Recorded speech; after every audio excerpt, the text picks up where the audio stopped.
Yep. All right, cool. Hey, what's going on, YouTube? We got Donnie coming through from the Saga Japan Pinku Style Podcast. It's been a while, and a lot has happened to me personally and stuff like that, and I'm good. I'm good. So if you heard what happened, cool. If you didn't hear what happened, great. And everything. So, yeah, I mean, it's like ain't nothing to talk about it. You know how it is, man. People like, oh, whatever. So I'm good, man. I'm good. Back in the saddle. It's definitely been like easy about almost three weeks and everything. And I think the last time we got on, it was it a movie joint?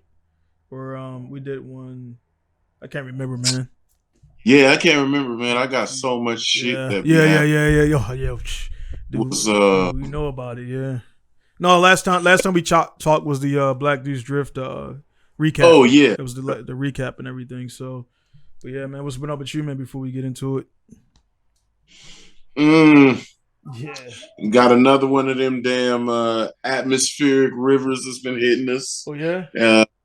Yeah. They just won't let us be great. Yeah. So yeah, we got that going on and just regular shit, man. Yeah. We've been keeping it trucking, man. Keeping it trucking over here. Yeah, that's all you gotta be, man. It's you with the stuff I had going down and everything. Of course, you know about it and everything. But it's just like I was in where I was at, man, and I was just like I could make a motivational post now, but then it's like that shit's like virtue signaling sometimes, and then they just don't need to be out there. So anyway, man, but ain't it? Yeah, it ain't. But touching on that a little bit, ain't it fucked up? Like, I guess we're like that, but then once, fuck it. yeah, man. It just sucks how it is, man. Because it's not like somebody put up a post, man. It was pretty cool. And it was like, you know what I mean? But it was like, it was cool. But then I was like, well, that's posted about somebody who wanted to show up. But it was like, and we talked about it. It was like somebody posted that essentially, I forgot the exact quote, but it was like, if you're annoyed by people like posting up stuff or whatever, and something, they're celebrating the good moments of life.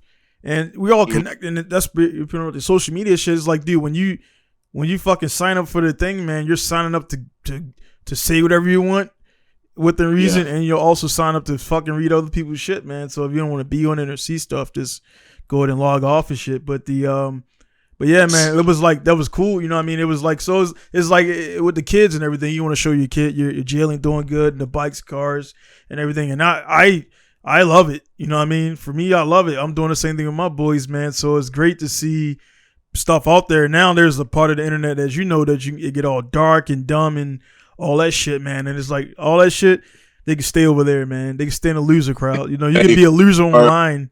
You're a loser in your real life. Like, I mean, at least get online and pretend to be. I mean, I'm not saying do that. I'm not saying fake the funk, but at least get online and like make your own new identity and not be the same loser. You know what I mean? You're losing the digital and in the real world. You know what I mean? So I was like, God damn, son. You know, be online hating on people's shit like, yeah, man, why he drifting that slow ass brown RX-7, man? You need to put him in a white one.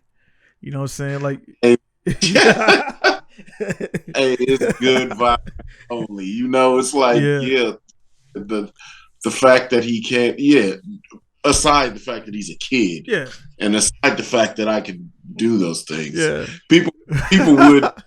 That sounds like something people would do and say, but yeah, shit just be like whatever. Cause I take shit with a grain of salt. I mean, you know, like I said, you know, on social media before, like I generally care zero about anything that does not hold my interest in, and I really live like that, man. People sometimes might think that that's a front. It's not a front. It ain't. I could care. You wake up easier. You go to sleep easier, man. Like you just I was like on the road yesterday and like some random ass like, dude, like I ain't gonna lie, man. Like people look at the outside, they look at you know stuff you done, the cars you got, bikes you got, you know all the stuff you're able to do, and they figure like you know what I mean your shit is perfect and you don't have no issues. I'm like, nah, dude. Life happens daily to us, dude, and we just choose to control what we can control. And make sure the family's good. And other than that, we can't sit around and bitch about and cry about. Like, I mean, you know, you already know what happened. Again, I had to be cryptic, guys, but I don't want to put my shit out there like that because it ain't. I'm gonna do it later when I get some results and everything and stuff like that. But it's just like, I could sit there and be mad about it, or like, yeah, I fucked up because I was like pretty much working to the bone and, what I'm saying, not paying attention to shit and just grinding, for 7 years, shit happens and everything, man. But with all that stuff, man, it's just, yeah, man, shit's just shit. What I just sent you an email and the thing, the last that kind of makes up for the last 3 weeks of suck, and just to reaffirm that, hey, man, you're on the right path and shit. Even if nobody, I'm not getting invited to shit and this and this. People who need to see are seeing what we doing. So. And that's the long and short of it, man. Sometimes my wife will even tell you, sometimes I feel a certain way about things, but I don't say it. I don't say anything at all about it. But it's funny because my wife will be feeling the same way that I'm feeling about whatever I'm feeling it about, but I don't say shit about it. Yeah. And then she'll just pop up and say, man, I hate when so-and-so be fronting like this and that. Like, you ain't got nothing to do with this and that. And I'd be like, chill, like, it's all good. Like, it doesn't matter. And then it'll turn around and something will happen. And, you kind of get like that reassurance or that pat on the back that nobody knows about, but it's just something that you notice that you take as, that's my high five for the work. Yeah. And I gotta say too, man, it is definitely, we're alike on a lot of different terms, man, as far as gaming cars and all that stuff. Now I'm into bikes and, and the wives, man. I will say, man, it's kind of cool, but I know you have to be like this sometimes too with your wife, probably. Like when you say, like you talk, because I don't talk to nobody about, but your wife, I kind of like, like, hey, man, this is going on with this bozo and this and this, just to let her know, like, some of the shit, a little taste of what, a slither what I deal with, right? And then she'll be like, she'll straight be on your team, like, man, fuck that motherfucker, this and this.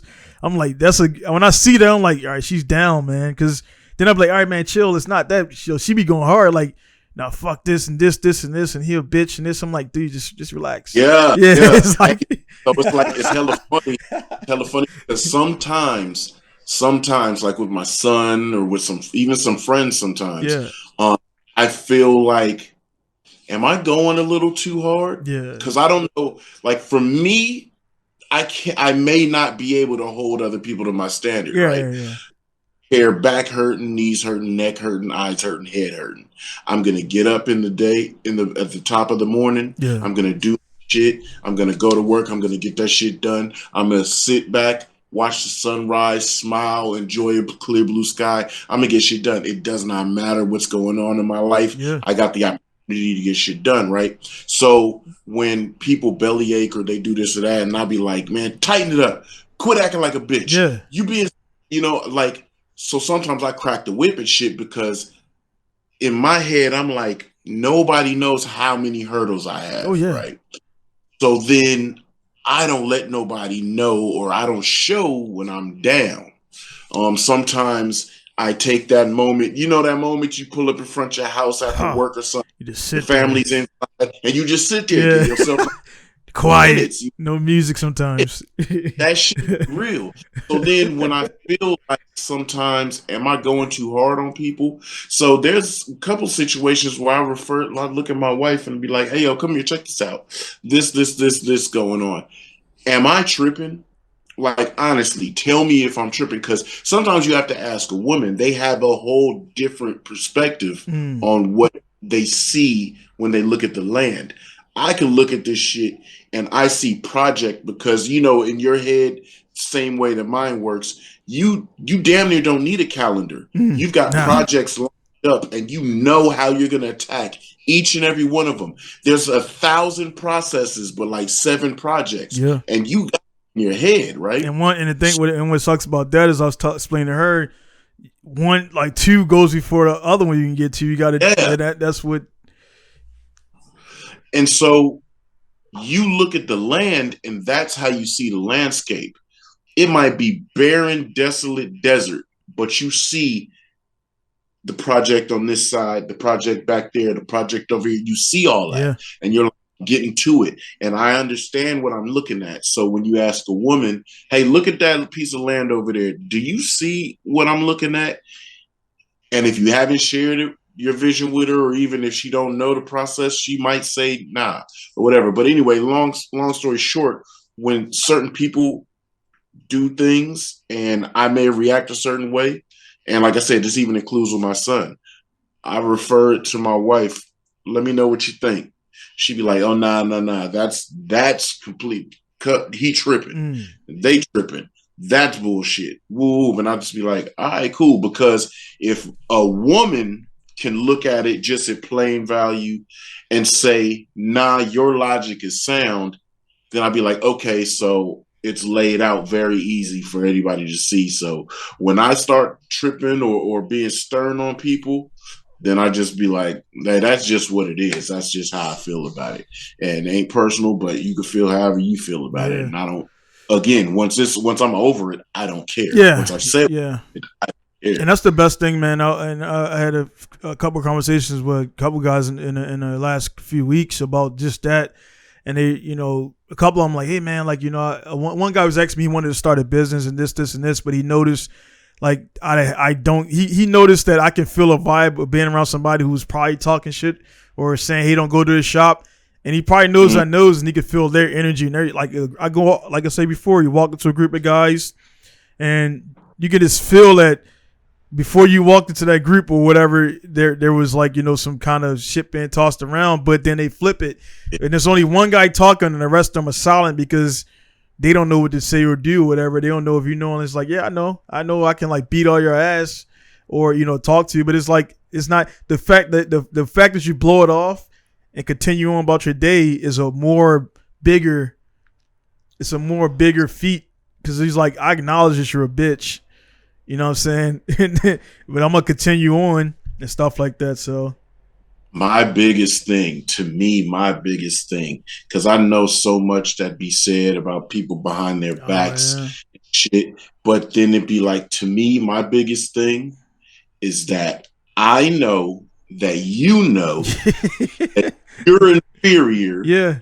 And you've acknowledged it to me. Yeah. And as long as we understand that, you can act however you ain't want. Gotta say nothing. You ain't got physical. I mean, the only physical is like, I mean, you get to the down to the family level, then we gotta physically punish you to let you know that, and that's when it comes to and I said it to another guy too, and we already know the whole situation in the background. If it comes to light, it comes to light. But I was saying, like, along the same lines, man. I found out some information by you, and I was like, hey, man. There's a certain point where, like, speaking ain't enough, and then like it's just gotta get physical. And the thing, and the thing is, man, so many that you probably seen the Instagram post about a wrestler slapping a dude and a reporter. Get out of blood. He said it was fake. Yeah, slapped him. And it's this fake. Yeah, and I'm like, we are. And the thing is, and you could tell. I could tell, and it sucks that you can tell people's alignments to left, right, whatever.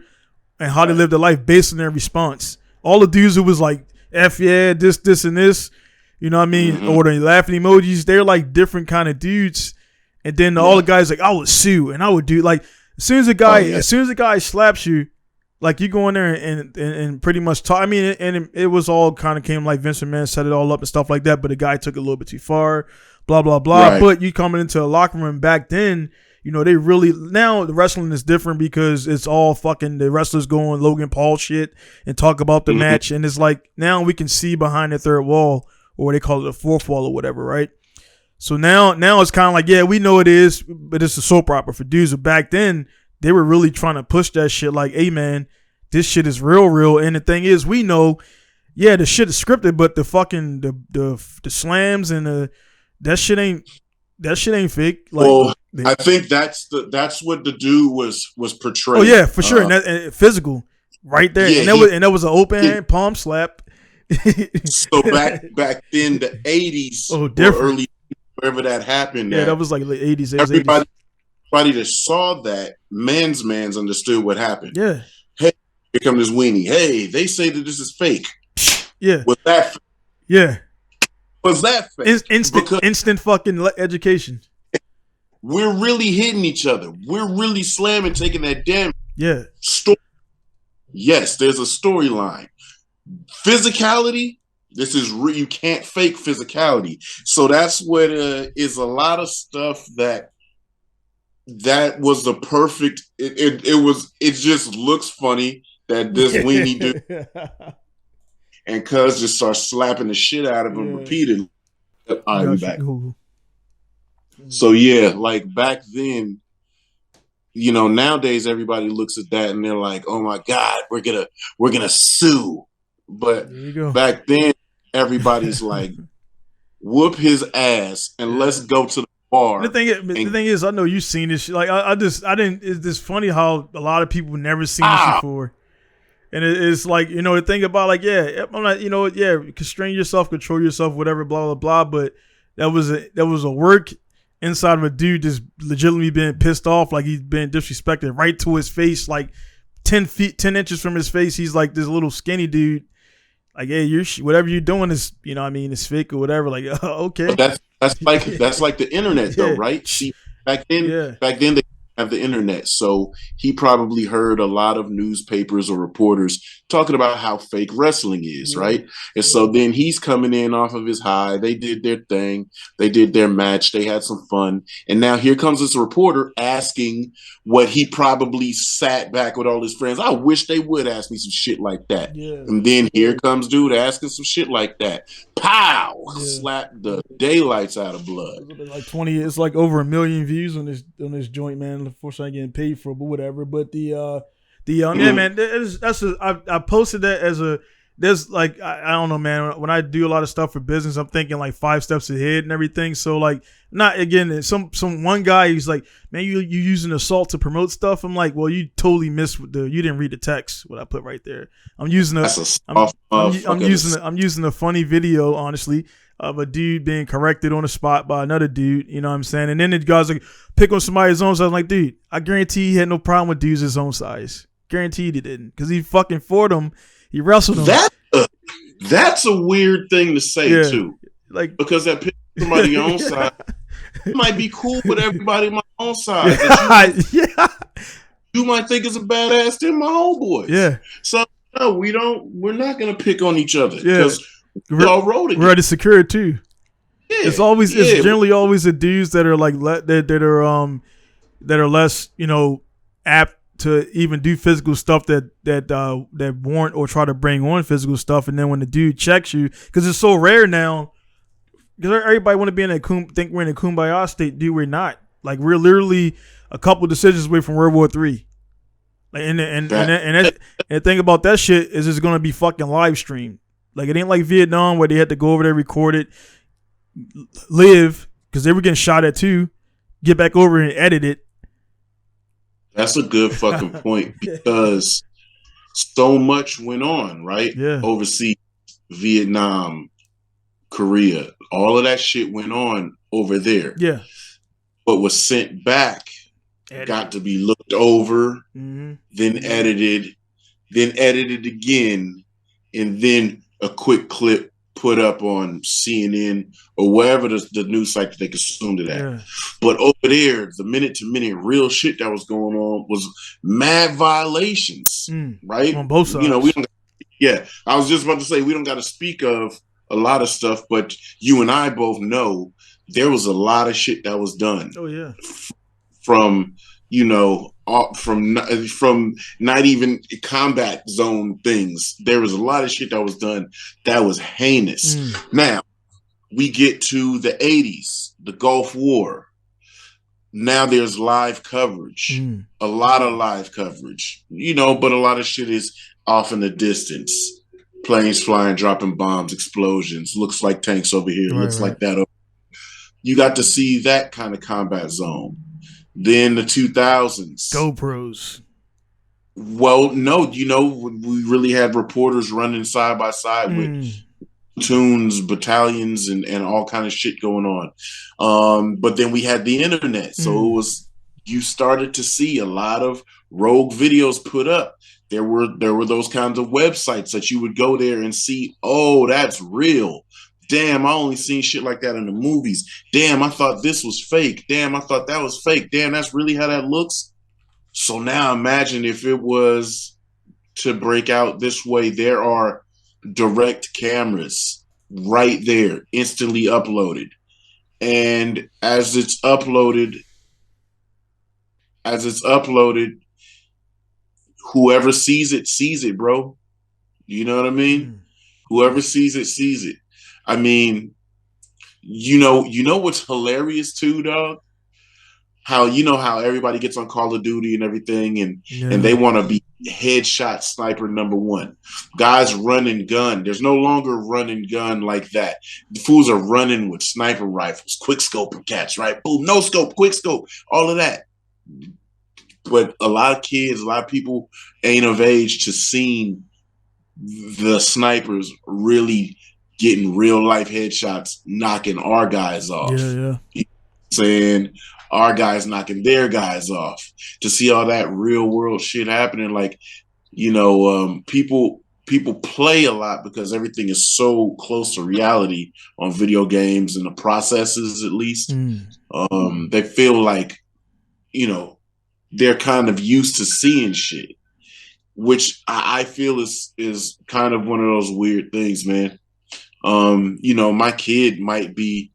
So when I first taught my kid how to shoot, actually, my boy, he's a cop.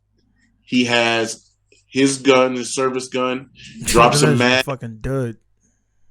That shit, yeah. Came out the sky. Was supposed to up that whole rooftop, right?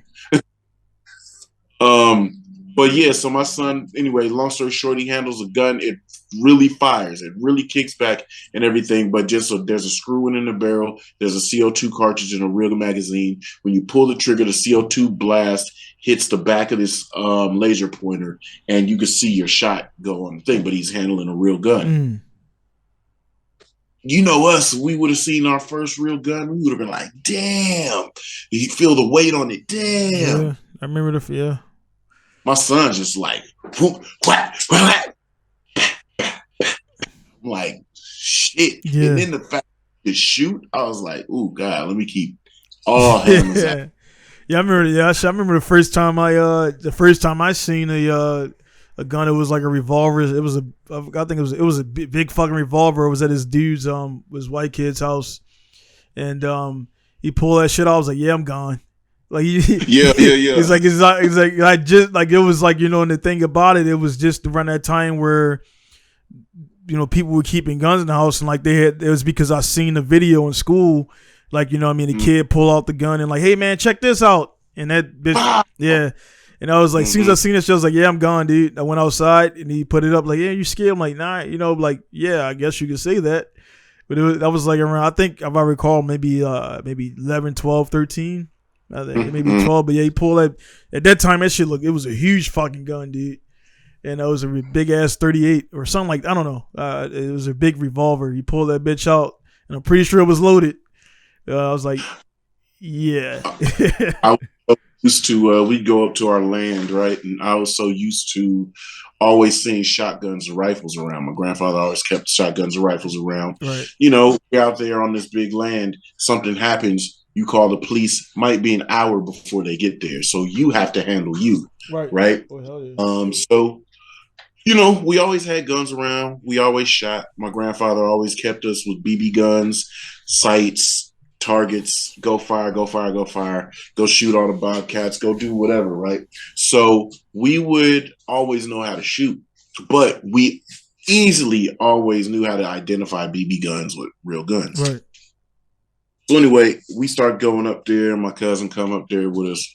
One of my homeboys from the hood, he come up there. And we all grab our BB guns. We about to go outside and get our little aim, make sure we clever still. And he go grab him for the shit. Because we kept him on, like, and we're kids, yo. We're fucking kids. So we all keep him laying in like the same little area. But we've been around, we know we can identify, so we grabbing the shit. We grabbing all our little rifles. Man, he grabbed, we were like, whoa. that big, right? He got the bang shit. Whoa, what the hell? Damn. And he's like, what, y'all ain't got no extra rifle for me? Like, why can't you use this one? We like, blood. So we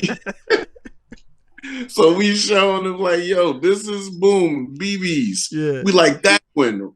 God, you see this? This is a real motherfucker. well, no, let me grab this. And then he grabbing the shotgun. I'm like, blood, here, use mine. Yeah. You know what I mean? But it's like, the weight of those things and everything. Y'all joints probably, did you have the orange tips on it?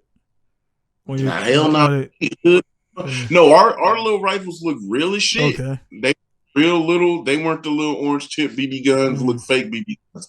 Those are some real ass boys. So that's what the problem was when he see all of those little weapons sitting in the corner, and we're talking about firing BB guns, and we all go to that corner and grab all the shit. He was just grabbing what looked like the same thing that we. Yeah, that's true. That's true. Because even those airsoft joints right now, they sell them up here in Wichita. You can't. Airsoft is big in Japan because you can't have weapons. So they they look. I mean, you would get blasted by a cop. They look one to one, like the real deal. Yeah, a lot of airsoft stuff. I watch a lot of the UK dudes, man, and some of that airsoft shit gets so technical. Oh yeah. The thing about it is every one of those weapons looks real as shit. Yeah. Super real. Yeah. Looks amazingly fun. But, like the shit gets, I mean, toys now just imitate the real thing so good that, you just really have to be like, I got these stupid neighbors, right? And they be outside walking around thinking they so tough. With BB guns, with airsoft guns. 2023? And that's what it's like. You're doing that to people that right? They're friends, they're people. But it's like, cuz you do that to the wrong one. Oh, yeah. Because you see it all the time. I see it on those hood Instagram pages. A young kid pull this shit out. He had a gun right there. The other kid on some, Bow! Right? But he pulls out, and as he pulls out, points it at the other kid. It was like a split 2 seconds.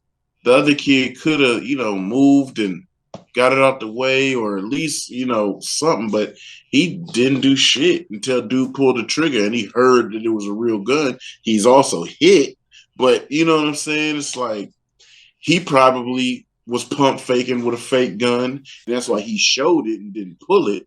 The other dude wasn't pump faking, and he pulled hams and blasted it. So it's like, man, you cannot play with nothing. Yeah. You play in the house. Yeah. You don't play outside. Yeah, go sign on the Call of Duty and play if you want to play, man. But that's the thing now, man, with all this stuff going on, man, with everything, that's the big divide. Like, it's definitely, again, the email I got this morning, man, like, you can see it definitely works for good. Yeah. But then, like, there's so much, even with my wife, man, I keep telling, because with her, man, like, you got the kids and everything, and like, we try to keep them off the phones and stuff like that. But then, like, when they be on their phones, they're not running around. It was like, you got to find a divide, like an hour. Or an hour is too long to me, man. But they're getting into too much shit on YouTube, and like throwing up the video I put up, man. They figured out what the middle finger is. So I'm like trying to tell them that's not cool and everything, and they did a birthday picture of my boy. She didn't even realize he's like this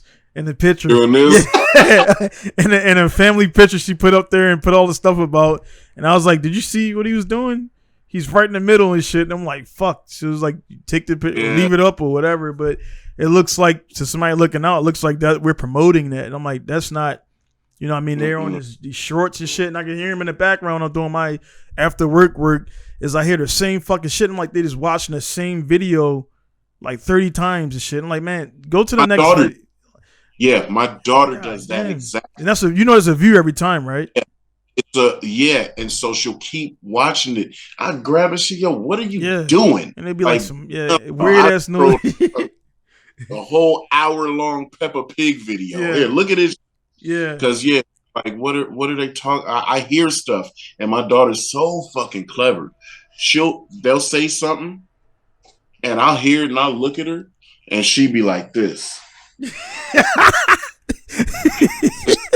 heard it. Waiting to see if I'm gonna react. Yeah. And I'm looking at her, and she looks at me, and then she just, these people are crazy, and she'll click off and go to something else, right? But then 3 weeks down the line, she may repeat or say something similar. Yeah. And it's, see, you little fucker.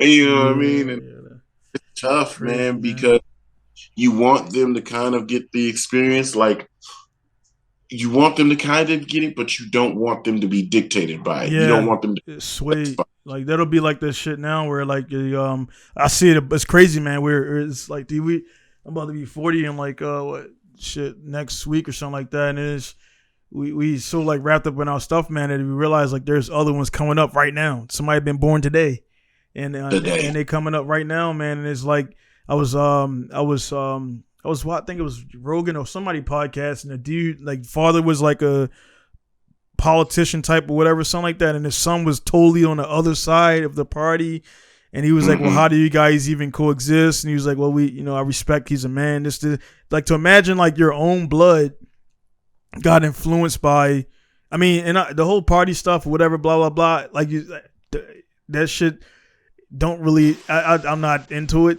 You know what I mean? People say if you're not into it, you're part of the problem. Like, I'm not spending my days, I'm worrying about getting tires, parts, and everything else. They're going to do what they're going to do up there on the hill, no matter what. For sure. You can see when that whole capital raise shit, the conspiracy, like, they starting to see it was set up, and this, like, what do you think it is to get your mind off some other, was that during Corona or before the capital shit?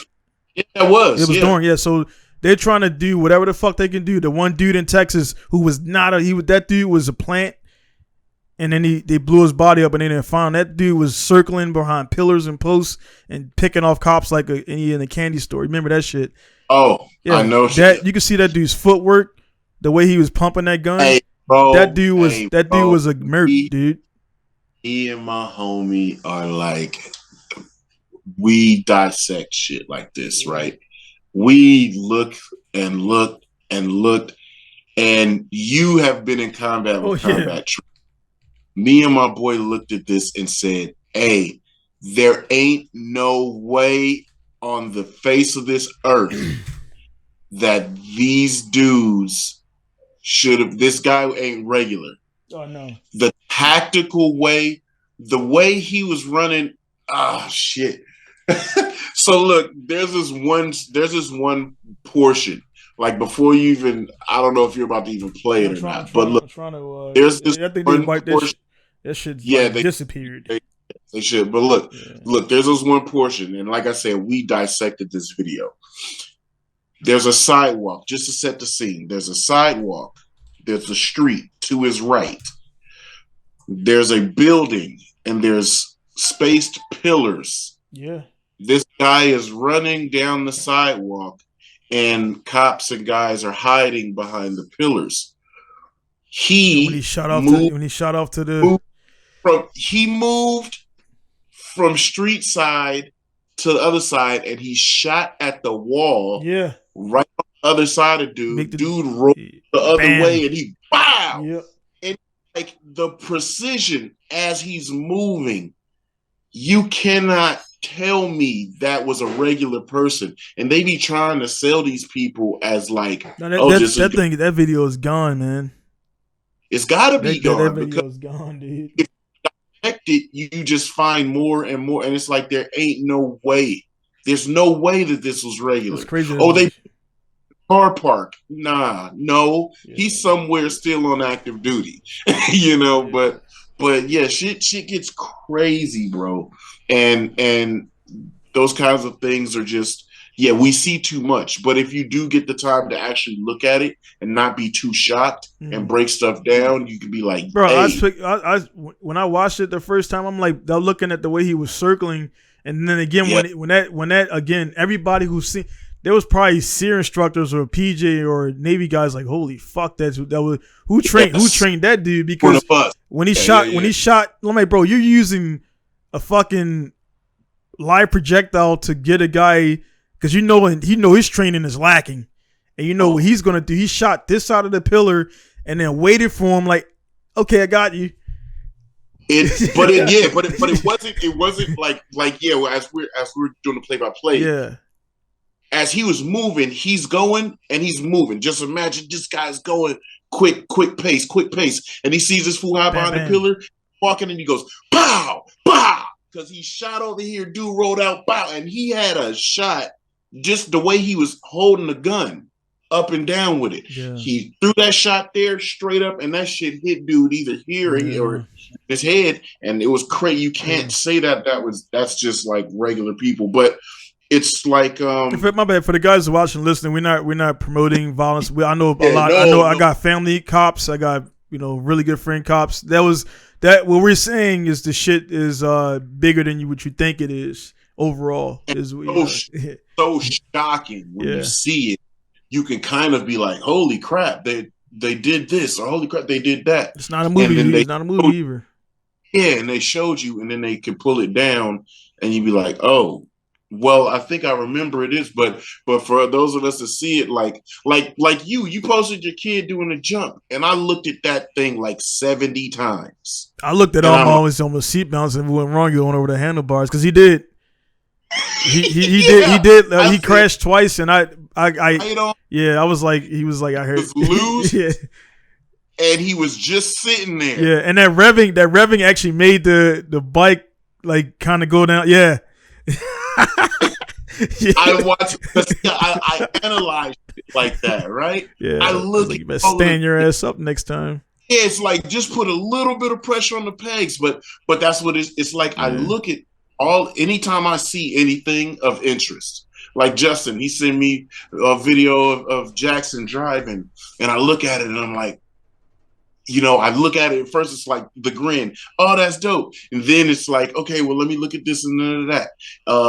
Anytime Jalen, he sends me a video of guys drifting or whatever. Oh, that's an edit. That's an edit. That's an edit. That's an edit. Yep. And then he'd be like, well, I enjoy watching stuff, but when I look at it, I can spot what's happening or things. So I just like analyzing stuff. Dude, that was so cool, but he's just waiting. Yeah. Bomb! Yeah. Because the thing is, before that actually wasn't the first time. That was the first time I seen it. Oh, yeah, because I was like, so in this field right here, so essentially this is the motocross course. There's a trail. Yeah. They've been pretty much riding right here where the bike, you see the KLX is parked. They've been riding right there because I didn't want them to go. Last year I didn't feel like they were ready for this. And so I was like, hey man, I did one little warm up lap and we went straight out there. I was like, all right, let's do it. So they followed me and they struggled up the hill. They fell back one time, the small one. But he's all about jumping this shit, man. So there's ruts and stuff, and it's a nice little thing, man. They can go around there, and they didn't want to leave. But yeah, man, I heard the bike revving in the air. I'm like, dude, that means he's getting Will off the ground. Yeah. Oh, so you were. I was standing over there. I was standing in the middle, so I can kind of like equidistance, where they fall, I can kind of get there. And I was riding the bike around the 80. I had the PW80 first. I blew the tire out. My dumb ass jumping it. I jumped that and came down on the rear tire, pinched the inner tube. Then I went back and got the KLX.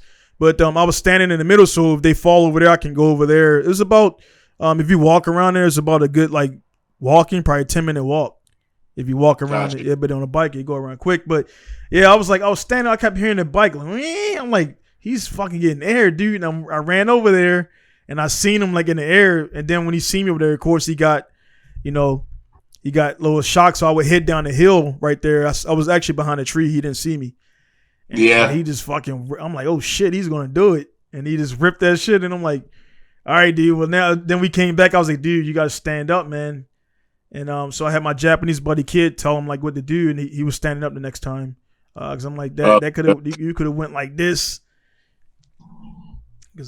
Yeah, or he could have did the shit that all kids that first start learning how to jump do, is they go and they stand up and then they pull, and when the bike goes airborne, loop out. Yep. But yeah, I asked him right. I was like, you scared? He was like, no. He was like, Tanashi. I was like, cool. And I'm thinking like me. I'm like, I keep forgetting, man. They're learning as they go, and like he didn't even stop, dude. He didn't up the throttle. It's like throttle, like he kept going. And then so my youngest now he noticed the video and everything, so he was getting all like kind of butt hurt. I'm like, dude, and he wasn't jumping. Yeah, because I know him. He's when it's flat ground, he's on it, but when it starts getting obstacles, he's kind of like chopping at it. So I'm like, you're 4, dude. I think that's the coolest dynamic of kids being similar in age, doing similar stuff. Like brothers, like I said, when me and my brother do something, I'm doing it, and I do not care if he's better at it. I'm going to do it because I don't want to be like, oh, I couldn't do this or I didn't do that, and and vice versa. So that's cool that he gets to sit in the house all week and be like, oh, yeah, that's what I told her. I was like, dude, the next time he gonna be like wide open, which I'm kind of like, it's like that. I was telling my boy, I showed him the thing. He was like, well, he's like, it's about to start, man. I was like, because his son is doing all of their whips and everything, and he's only 13. And he's like, yeah, he's like, yeah, dude, he's faster than me, dude. I can't keep up with him. I'm like, that's fucking dope, bro. He's like, I can keep up with him for like a lap and a half, and after that, he's just gone. I'm like, job well done, bro. My boy Justin Ricketts, he's up in the Northwest. His kids ride. His older son is ripping, bro. What about street bikes or?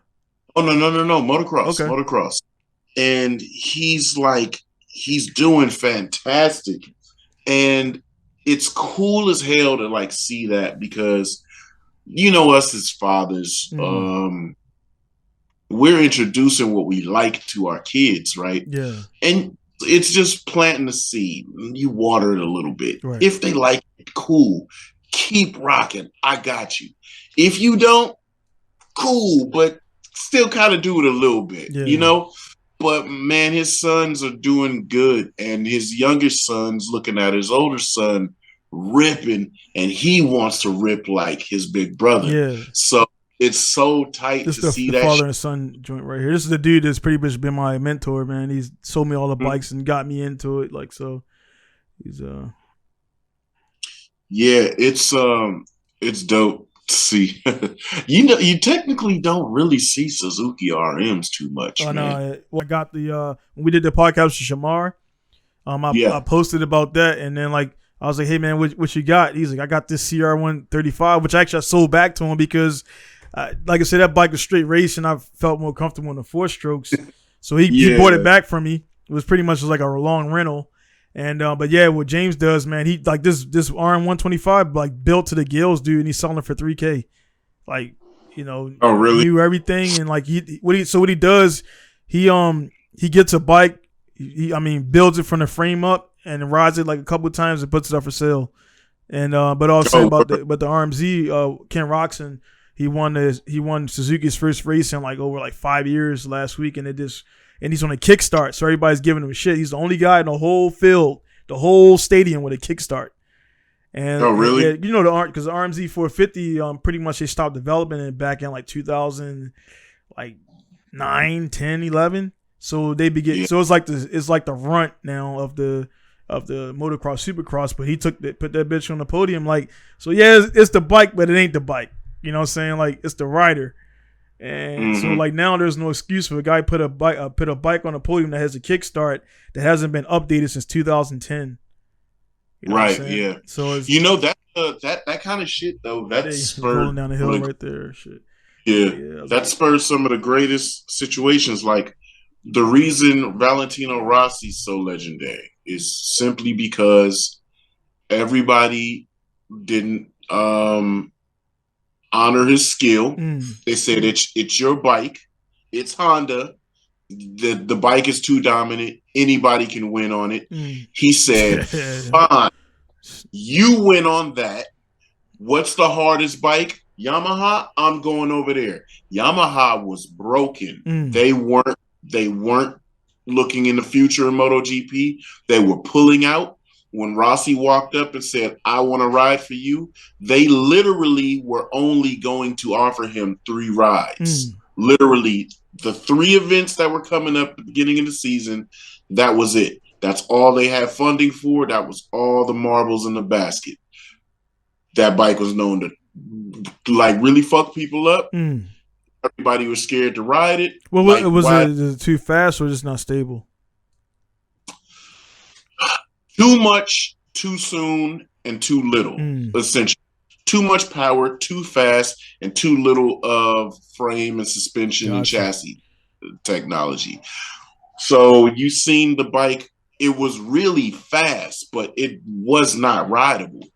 They gave Rossi the bike, and he rode it, and he did crash, but he did win.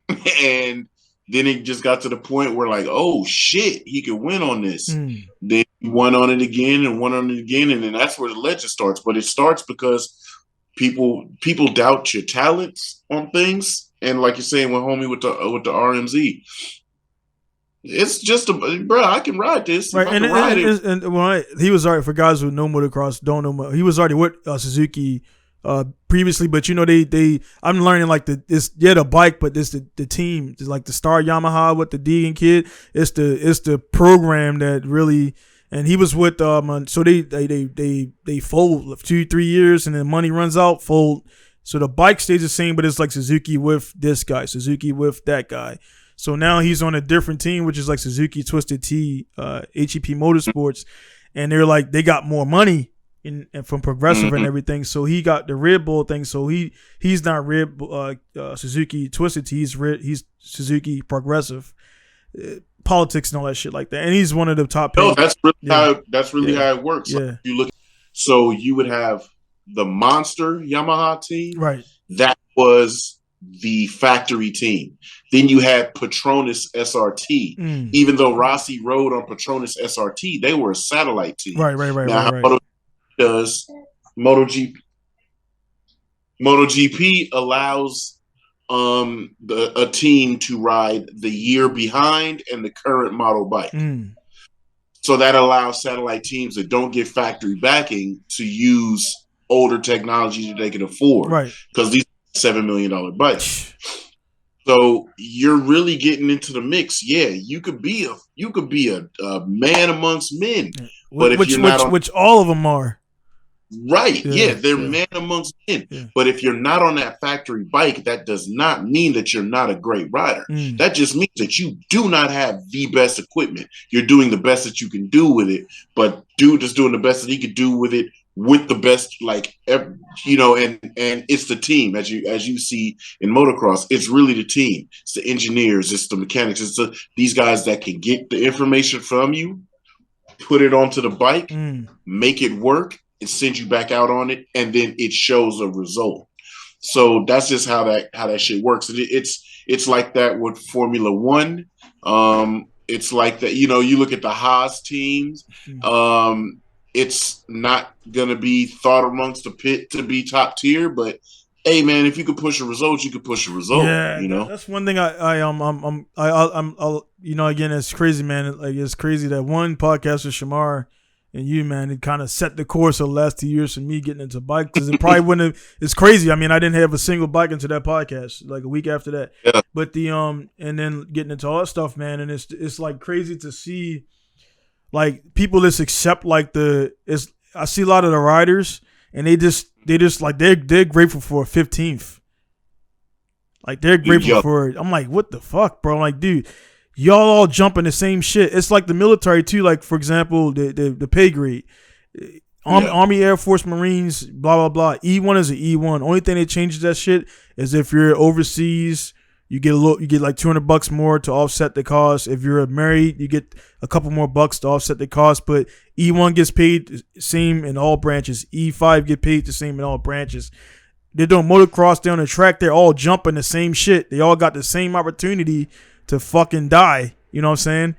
But one guy, like, there's a handful of dudes on factory bikes. And then, so when you see a privateer up in the top 10 like there was this weekend with the Hill brothers, it's like, what the fuck, dude? Like, they're privateers, quote unquote, because they ain't really privateers. They're just under the factory dudes and everything a little bit.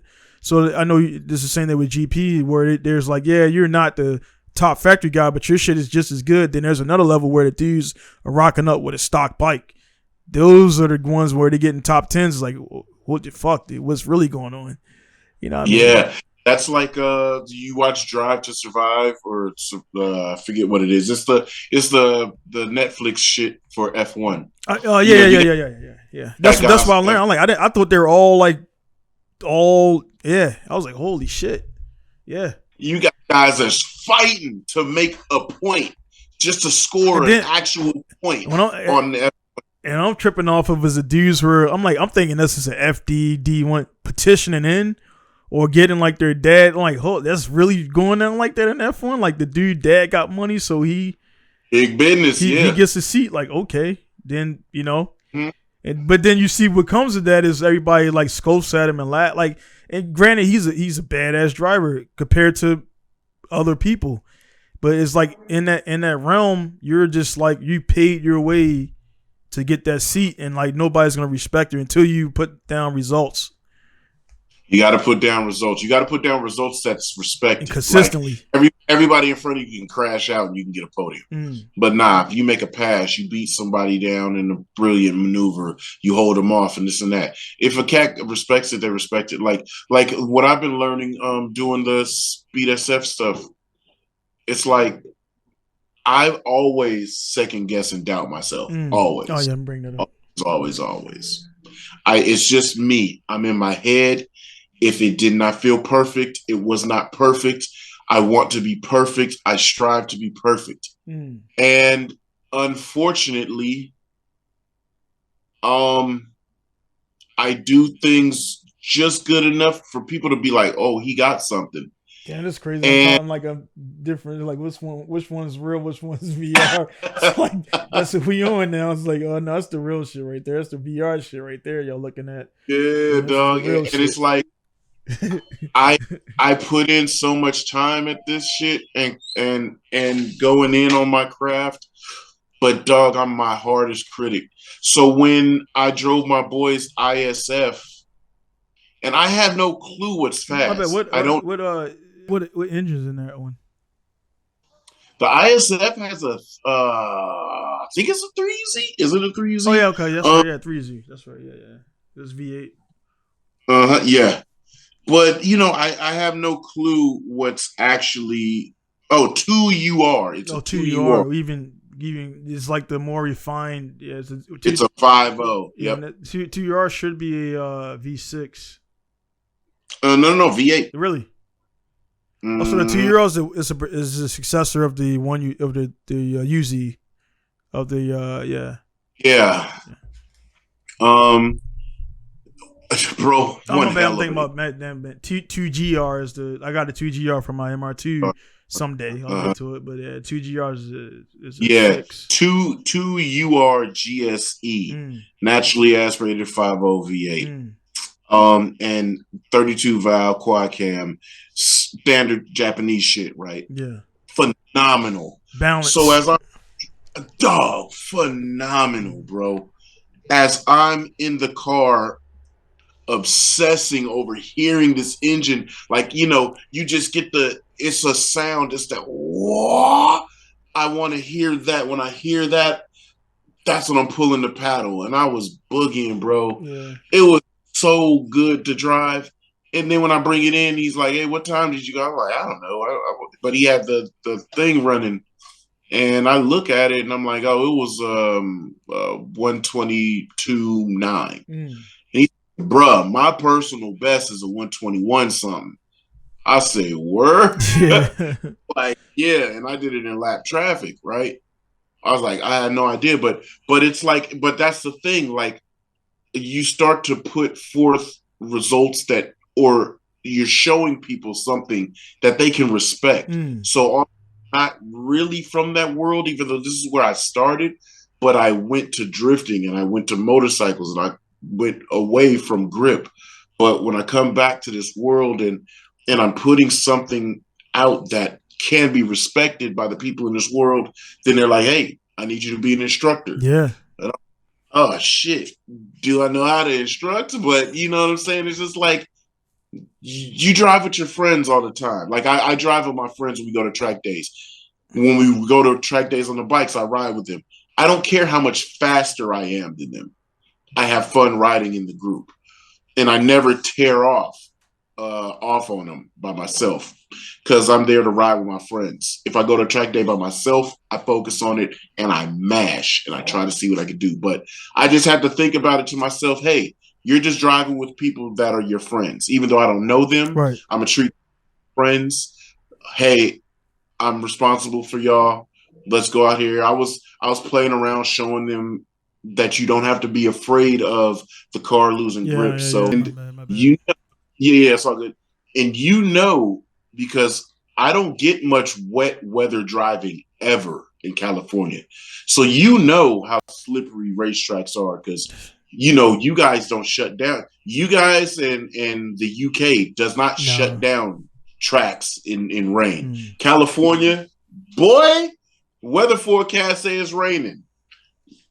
Rain check, y'all come another day. Yeah. We don't get to drive in the rain. So getting wet weather practice like that, I had to jump on Gran Turismo and be like, hold up, how's this shit supposed to feel? What do I do when the car does this? Is it fully fucked? And when I got out there and I got to feel that, I was like, bro, it's nothing to be scared of. The car just can't go as fast. These look like dudes who just like the first time ever or first time on the track or what? First time on the track, some first time ever. Some dudes are just like, I'm my first track day with you guys, and I got to sign up with the instructor group. So like this dude here, he was like, hey, I want to go a little faster. I'm like, oh, word. So every time he got behind me, I'd start booking. I see some. We got the baklava on and everything, man. Yeah. And so he seemed to be like a little toge dude. So that's why I think he had his confidence up. 8'6". So I'd be watching him in the mirror, and I was booking on him. And right where he'd hit his limit, and he start understeering. I showed him a little bit more pace, and I'd pull on him, and then I'd start oversteering and started drifting. So he was the guy I was drifting in front of a lot. And that's when he was like, oh, you was losing traction? I said, no, I was just playing around. But what I was showing him was that when the car goes sideways, a little bit. Yeah. Just a little bit of throttle difference change. And man, I mean, even after this, we had good conversation. I talked to them about everything. This dude had stock tires, and he was like, oh my God, I was terrified. Dude wasn't feeling his stock tires, his stock equipment. And it's just like, bro, don't trip. It's fine. Still out here. It's like, just leave stability control on, and you will learn. Z? Miata. Oh, Miata. Okay. RF. Mm-hmm. It's kind of crazy because it look like you got the camera like it has that convex on it, so it makes all the cars look like the same shape almost. Yeah, so the GoPro was wild. It's sometimes I would like to film with something different, but GoPro's so easy to use. Shit, man. Yeah. But it's like the scope of this is the cool thing. Like what happens, they bringing in new people. I get to bring in new people, and that's how you keep series rolling. They have a lot of a clientele of higher threshold. They have a higher threshold for speed there, so they get a lot of faster guys in there. And sometimes you got 17s on there. Yeah, I was like, it's like I can tell, like, because you normally had 18s on there. I was like, those things look. Yeah, I got 18s. It looked like it's just rims on there and no tires. But yeah, I got the big sidewalls, the 45 sidewalls, and the meats. And the meats, kid. But I mean, that's how you bring new energy, new people in, and it's cool to see. Like when I go there for the as an instructor, I'm usually there just for the fastest group. Boom, we get out on track. I'm back in chilling. This time, it's like I got to show my shoes. But this time it's kind of like I'm here for the students. Then when I'm like, damn, it's 27 of you motherfuckers here. It's 27, 28 students here. It's like, damn, okay. So it's all new blood and shit. It was at F1. Yeah. So yeah, on that, man, like this, like you're saying about the WitchCon, we just want to talk about this, man, because it was kind of like kind of usually actually no, talk about JTV first. My bad, man. That was this is the longest introduction ever because we just been on the intro for the guys who didn't pick it up yet. We just ain't really getting. We were kind of getting into it. We'll I don't really talk. Does that make it feel? I don't. A lot of podcasts out there are kind of scripted, man. I don't like that. I just like the job. Like I've really been checking out what's the dudes it's not Faction. The guys from Jersey that came in. Yeah, the faction after hours or Yeah, I'm faction. gonna check it out there. faction This is cool. It's just the same vibe, man. It's just dudes talking, man. But yeah, so JTP, man. We all know, for guys who don't know, Lex Spotter for JTP is a really good buddy of JTP and everything. Did a lot of work on his white RX-7 there and stuff like that. And Falcons pulled out. And the thing about it, man, people don't realize how long Falcons been in the game with drifting. I was at the first Falcon show off on East Coast at FedEx, 2003. I still got my lanyard actually downstairs. And that was when JR had the SR20 S13. I about a month before that blew JR off because I was a street guy and everything, not knowing. Yeah, and it's case in point, man. You don't know who's gonna be whatever. But anyway, the JTP's been on Falcon for a good amount of time. I think around 2010, 2009. He's been on Falcon for quite a long time. And 09 he was on Nitto. Yeah, and that was with the RX-8 days. Yeah, and he went over from Nitto and he got that Mustang Falcon deal, and that's kind of the dream job, dog. In drifting, in American drifting, to be adorned in the teal and blue tires, and also and let's just talk about the early years. The teal and blue cars rolling in on introduction. That name, that brand, as I said, what got me hooked on Falcons and hooked in this life was when I saw J. Brad sitting on top of the grandstands down there in Turn 7, and he was in his teal and blue team jersey, his polo, and he just looked fucking larger than life, dude. And I was like, fuck. Yeah. That's amazing, right? Yeah. That's just amazing. That's real teal and blue. Like you and I, we're Gran Turismo heads. The Falcon Endurance, the R34 Endurance car was teal and blue. That was my first love affair of the Falcon livery on a car. I love using that Endurance car all through Gran Turismo. I think it was like from 2 to 4, 2 to 5. That was like my full ass endurance car I used. So I don't blame Justin. For one, as it gets to the later years making financial decisions, when you kind of got to foot the bill and foot all of it, can you put things in place? Are you able to put things in place? If it's not looking like you're going to be able to put things in place, lay your hat down. Mm-hmm. It's not a bad move when you put forth solid effort, solid work. Had a good career to stand on. One that many people would even wish for to have a fraction of that. You know what I'm saying? I mean, yeah, we know there's guys on the grids that have a handful of top 16s. You almost made it to the top of the hill. You literally almost got your championship at 11. You had a name known JTP for in LBC, like you were a feared name going into Long Beach. It was an awesome career, man. Like I said, when I used to go and chill at the crib with Justin, I could have went and slept wherever. I slept down near the trophy cases. I looked at those carbon fiber trophies all night, right? It was raw, to watch your homie really put in work, really become that guy. Yeah.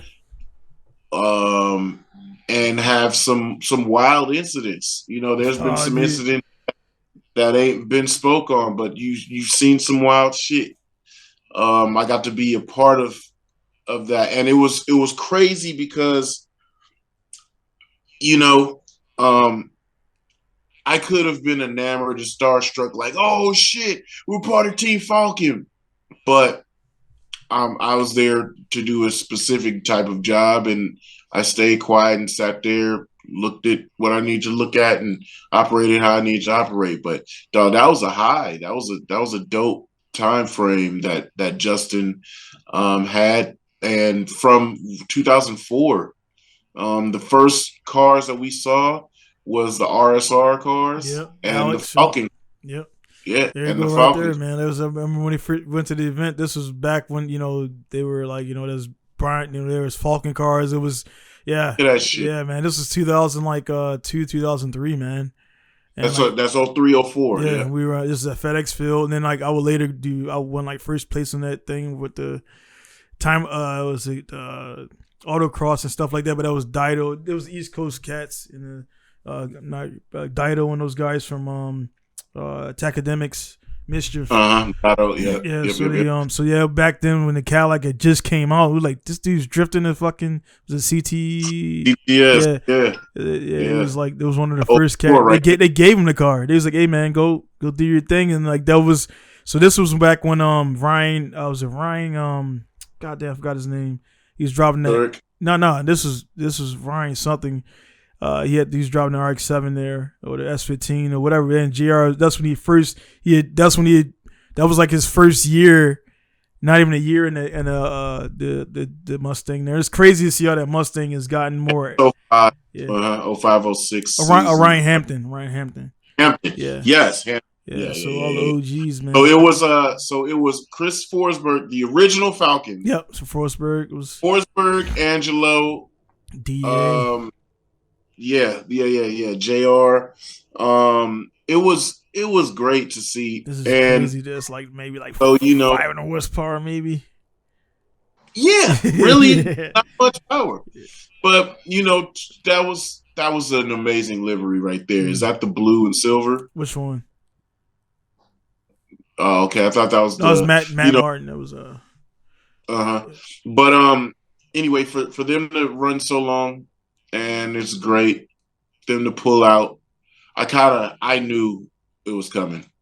I saw the writing on the wall. So, my other homie Essa just pulled out, and for Mike and Justin to pull out, which are two. I mean, one's a championship winner and one's a top contender, and then all that comes when it was Essa before Dean announcement or after. Essa was I think a little bit before Dean's announcement. Yeah, it was right there. They were on the heels of each other. Which we know, like the shit gets around in the industry before it gets on the and all that stuff, man. Then I'm not saying that Dean was the reason that JT pulled. It was this ironic that Falcon also withdrew, and it's like, hey man, I'm not gonna. And it's one of those things where it's hard as a man and I've learned.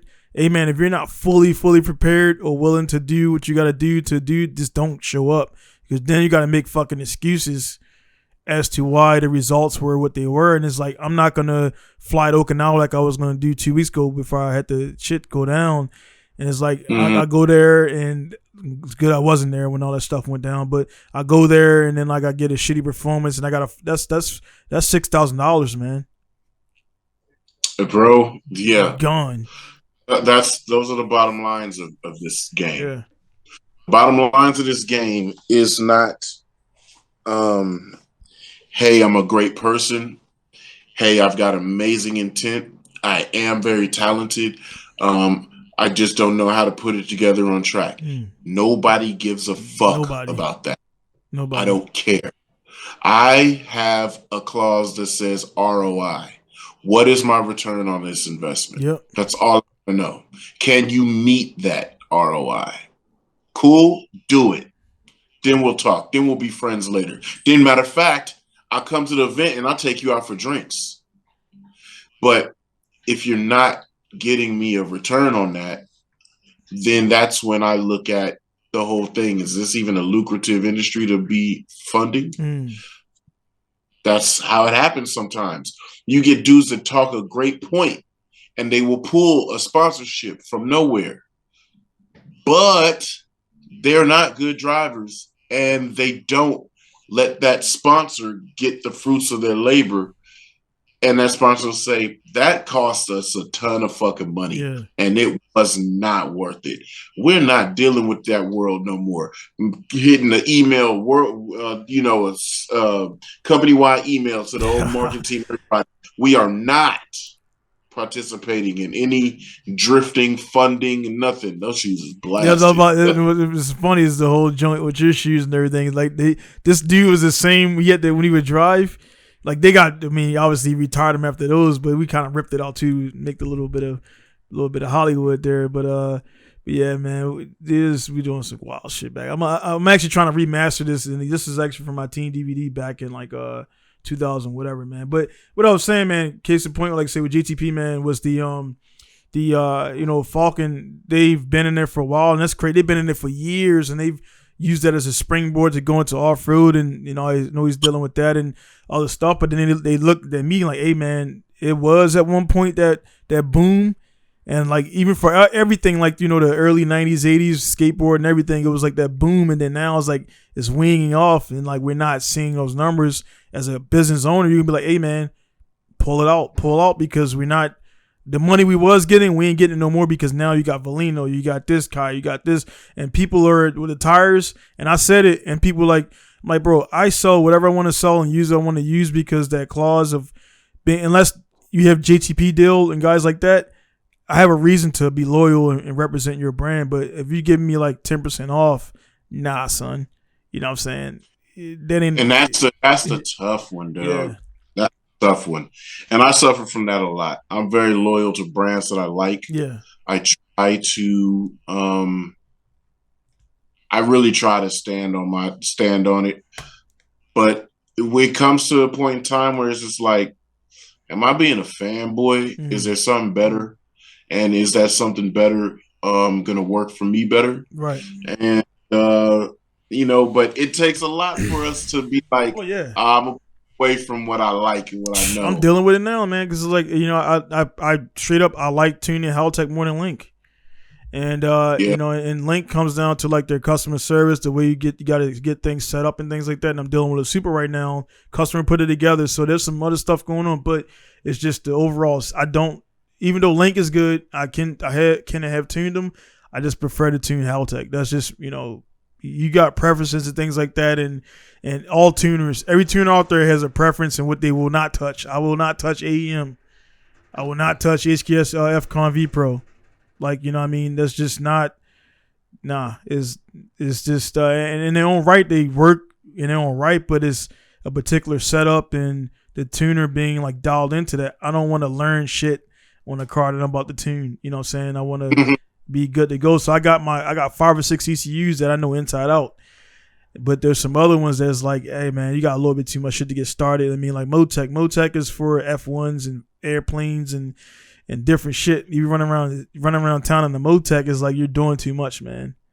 You know what I'm saying? Yeah. Power boats and you're doing way too much to do cars and coffee. And I'm telling guys like, yeah, I can figure it out, but you really don't need all this shit, dude. Let's dial it back, you know what I mean? And get you a fucking Power FC, because that's all you need for, what you're trying to do. But yeah, man, it comes down to preferences and stuff like that. And I kind of had to get over, like, it's not that I don't want to learn it. It's just that it's a risk thing too. And also, again, on the back end too, there's some things that to be blunt, you still there, man?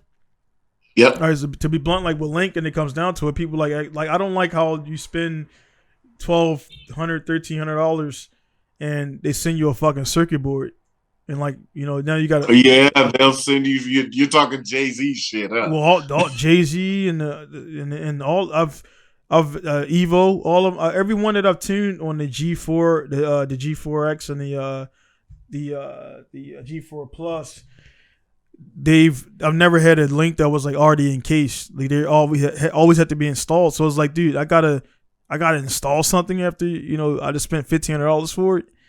And and with them, and it's smart because they're saving money on cases. But I'm like, dude, there ain't no fucking way I should get a circuit board in the mail.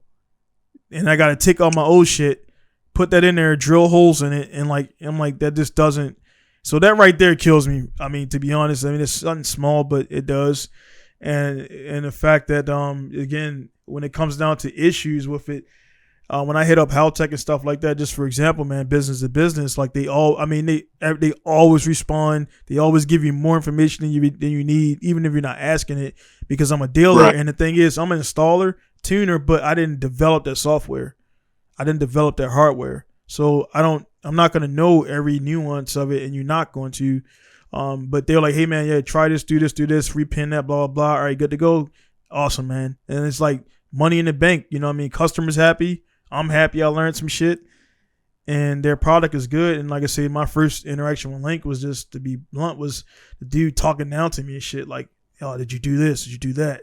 This, and this. And like, you know what I mean? Like, dude, my customer just spent $1,500 and you don't want to stand by your shit. So I know Link is big into, they're big into, FD and stuff like that. And Haltech was like, nah, we're good probably. So that's why they're like the title sponsor and stuff like that and things like that. But, and I mean, again, I will say, my top, if guys asking a question and you ask about ECU, I'm gonna say Haltech and Link first, and then everything else later, because it's just like kind of Pro Tools where everywhere in the world somebody tunes Haltech and Link, and they're all right. So that's kind of becoming industry standard. Versus if you get, again, HKS, you come in, I told a guy I will not touch it. I'll take that shit out and throw it, but I will not. It's just like, nah, dude, that's nah, nah. That's that. And then when they talk. HKSF Con is a glorified piggyback. They talk shit about SSC. HKSF Con, absolutely. It's a piggyback. So every time I see a car like that and I pull that ECU panel off, it's just wires for fucking days. Big ass patch harness, like all the and the thing is, all the colors are gray or white. I'm like, how the fuck do I determine what wire is what when everything is the same color? And it's just like, when I seen it, because I thought HKS FCOM was like his own joint, his own. No, yeah, yeah. So I'm like, I have FCOM. What did I have? FCOM 5. Yeah, and then you gotta have an RG11 cable and a $300 a month software. I was like, nah, son. And not saying, I mean, granted, it does work, but they built it to facilitate the tuners and make it a revolving door. You can't go in there and log in. So now with the Link and the Haltech and the ECU Masters and all the new shit, USB, anybody can plug up their shit and have a buddy that knows a little bit of shit take the fuel out. You save $300. I mean, tuners are still getting utilized, but it's like that's making shit new. So I'm gonna get a USB joint or some shit where I need some software and an extra box to encode this and that. That shit's like, that's old school shit now, man. Yeah, but that's where a lot of the myths of cars not running right. Rotaries ain't reliable. The tunes were good. The fuel wasn't good. That rotary I just did with the Haltech, the Elite, that shit fire right up. I mean, new turbo, and I deleted everything under that fucking manifold and had literally 4 vacuums. That's it. That bitch started right up, man. Like, ran perfect. Took the guy in the left seat, right seat. He was like, holy fuck. And I was like, because I was like, shit, man, I hope this shit starts. Because, I took everything off. But the Haltech is like, yeah, check engine light. Don't care about it. Start it up. It's like we don't need a ratchet nest. They don't actually, the Haltech doesn't even control that. For guys that don't know, you can do Haltech plug and play. The plug and play one does a little bit, but the Elite, they don't control none of that solenoids. So you can delete all that shit. It's all gone. All he cares about is the your boost source. That's it. That shit will start up and run, and you can do whatever you want to do with your injectors, man. Do whatever you want to do with the injectors. Just don't make a mistake like I did. I had the primaries and the secondaries and the primaries, so I had to learn my lesson. Yeah. But like what's very telling, like look at this picture of Justin's car. Look how many sponsors are on there. They got one main, and then you got a couple scattered ones. And we all know what that means. That's money. That's not much. That's not too much money going in on that program. We know the title, the main, because it's the whole color of the car and the rear quarter. But all the other ones are that's real estate. Right. Size is money. Oh, it's very open real estate on that car. And that's where it gets tough. So shout out to my partner for doing whatever the fuck now. And you know how I am. Let's get these kids up to go bust their ass. Nah, man, I think, man, with him, there's a new, he did what he did.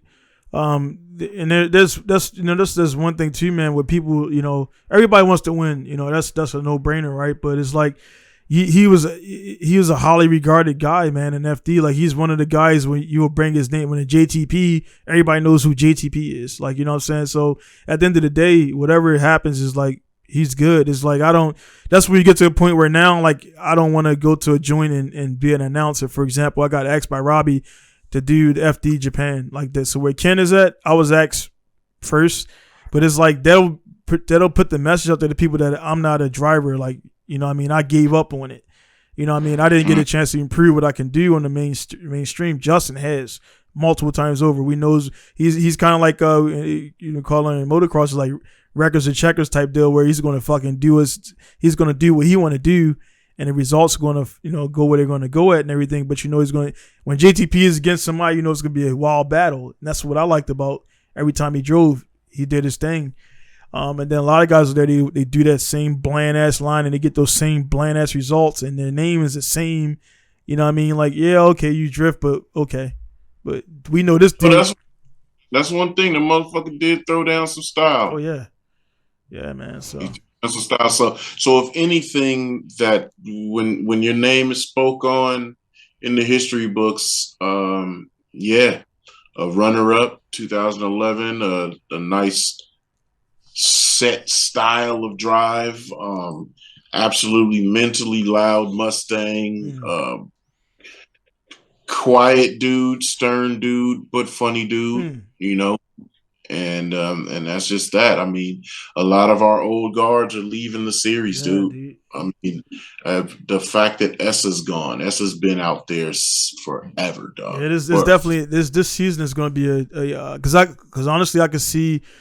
Dean's coming back. Yeah, great, cool. RTR, cool. Yeah. But I'm like, these Hughes and these new guys are like, I don't give a fuck about this. You know what I mean? And not in a disrespectful way, but it's like, all right, dude, cool, you're back now. Shit's changed a little bit. You know what I'm saying? Yeah. You know what I mean? So it's like, I don't think he could potentially come in and route everybody to include Chelsea, but. It could be. I think. I honestly, I'm early prediction. I think he's going to have some outside of Osbo. I think he's going to have more competition than he's probably banking on. James Dean, you mean? Yeah. I think James is going to come to Long Beach, and if he does not win Long Beach, he is going to take out a lot of guys as he's learning. No doubt. And I believe Forrest is either going to win or be placed somewhere on the podium. That's right. Wing is he's dropping. Yeah. My podium is going to go like this, in any fashion. I'm going Odie, either Forrest or Dean, and Osbo. So it's going to either be Forrest at second or Dean at second. And Osbo is going to be somewhere at third on the podium. That's those are my four. That's my top four guys. 11 years ago, man. This right there. I'm going to use myself as a prime example, man. This was 2011. And I got the D1 E license, which anybody you just sign up for, you get the license. It ain't like fucking. You know what I mean, it will. I will say, if you're like so bad, they will actually take that. That's the entry level. They're like, hey man, you gotta go work on some shit before you come back and everything. So they do. Even if you don't get into the competition, they're watching you to see how you control the car and all that stuff like that. And yeah, man, 2012, 2011 was when I first started doing my first comp. 2010. Yes, I got the book because they send you the book with the license and stuff like that. So 2010 was the first year I lost those books, but rule books and everything. And yeah, man, 2023 I still ain't got it. I haven't. My best result is top 16. That's it. You know what I'm saying? And it's like I know what I could do, man. But like when it comes to comp, man, there's so much more shit that goes on to get on that top step, man, to get on that podium. There's a lot of stuff that people don't know behind the scenes. That got to come together, the car working at the right time, being there for every round, every battle. I could have been on it. I missed out by one mistake being on the podium with Nakamura and Daigo, and I feel like that could have possibly put me in a different light with people because they're like, well, we see you drifting and stuff like this, but like there's no results. It's like I don't really care because I had the sponsors for a little bit, but they were like 10% here. They weren't title shit. You know what I'm saying? So I know at what people don't know about JTP is that every fucking event, I know he probably was doing this. That's what I've seen. You got to write a fucking report about what went down, what you're going to do to correct it the next round. And you got to do that. That's a Monday morning email. Yeah. Either Sunday night or Monday morning email. So when you see guys fucking pissed off and they packing up, some motherfuckers are writing their shit like, on their phones now, like writing the pits like this, send to tomorrow and then it'll go out. But it's like you got to explain to these companies why they should give you more money. God, dog. I remember doing that for Fat Lace because Fat Lace paid me to do 6 events. And that was a tough year. 2012. And I was driving. I wasn't paid a lot, but I was paid. Right. And money, yeah. I had a couple of other little subsidiary things going on. And yeah, I was out there. And I was luckily a couple of second places and just great results. But yeah, putting together those results in an email and everything. Ooh, look at that money right there. Yeah, and then this is like on the other. It's like the thing is is D1, FD, blah blah blah. This whole thing being penalized, and then they had again 35 laps to figure out what they want to do, and you seen the whole shit. What went down with this, right? So what I know from it, and I don't watch F1, but I heard a little bit about it. So he lined up on the grid. He lined up too far left, right there. And so that constitute a drive-through, or not a drive-through, but a 5-second penalty. Right. He pulls into the pits to serve his 5-second penalty, and what they say is nobody can touch the car for 5 seconds. And he did not touch the car. The mechanics didn't, but the jack man for the rear had the jack touching the back of the car. So then they gave him another 10 seconds. But what the rule says that they can drive into the pits up to the front jack. They touch the front jack. That's how they know their spot. So what their workaround was, hey, if they could touch the jack in the front, why can't I? So why can't I touch the jack in the back? And then it got overturned. So that's how it was like penalty, no penalty, penalty, no penalty. So that's interesting. I mean, but rules is rules, and that shit is in the rule book. So you know what I mean? But the fact that they had the thing, like I say, he said they had 35 laps to like you had 35 laps to determine what it was. That means it's like, and what I'm saying with that, man, is like it's person by person. The same thing happened in motocross where they were like, he got the win, but we're going to take the points from him, so he keeps the win. But how that goes is, all of those other teams. Oh yeah, got so many guys in those pit boxes. They are working on shit. Hey, run that footage back. Give me this. Zoom in. Yep, he's touching it. Send that up to them. Yeah. Send that to the steward now. So he probably had other teams. Oh yeah, and then within those teams, like they don't make the people don't think they don't make all the same money. They don't get all the same ROI. So it's like the one of the most money has the most influence. So I'm like, hey man, go ahead and do this. My guy's already finishing in fucking 6th, so let's bump him up. You know what I mean? We want those points. We need those. That's that 1 point, man. 1 point could determine a champion. And that's money, man. So, like, when it comes to this, man, it's like, bro, it don't matter from fucking karts to F1, bro. There's politics everywhere. If you want to compete, you got to be ready to deal with it. And, like, so looking at a JTP situation, it's like, bro, I can do my own thing and I can get, my name's big enough where I'm pretty sure you can get parts from where we got to get and stuff like that to lessen the cost. But it's like, overall, it's like, hey, man, this ain't really, I'm taking money away from my family now, more money. I'm out, bro. I'm out. I've done my time, and I'm cool with it. So I don't think he's done. I think now honestly, maybe this will, because I don't know JTP personally, man. Maybe he'll do some more like fun shit or Yes. or whatever else, man. He already probably got lined up. To do. I don't know if he's announced it yet, but he told me what he has planned. Right. It's great. I like it.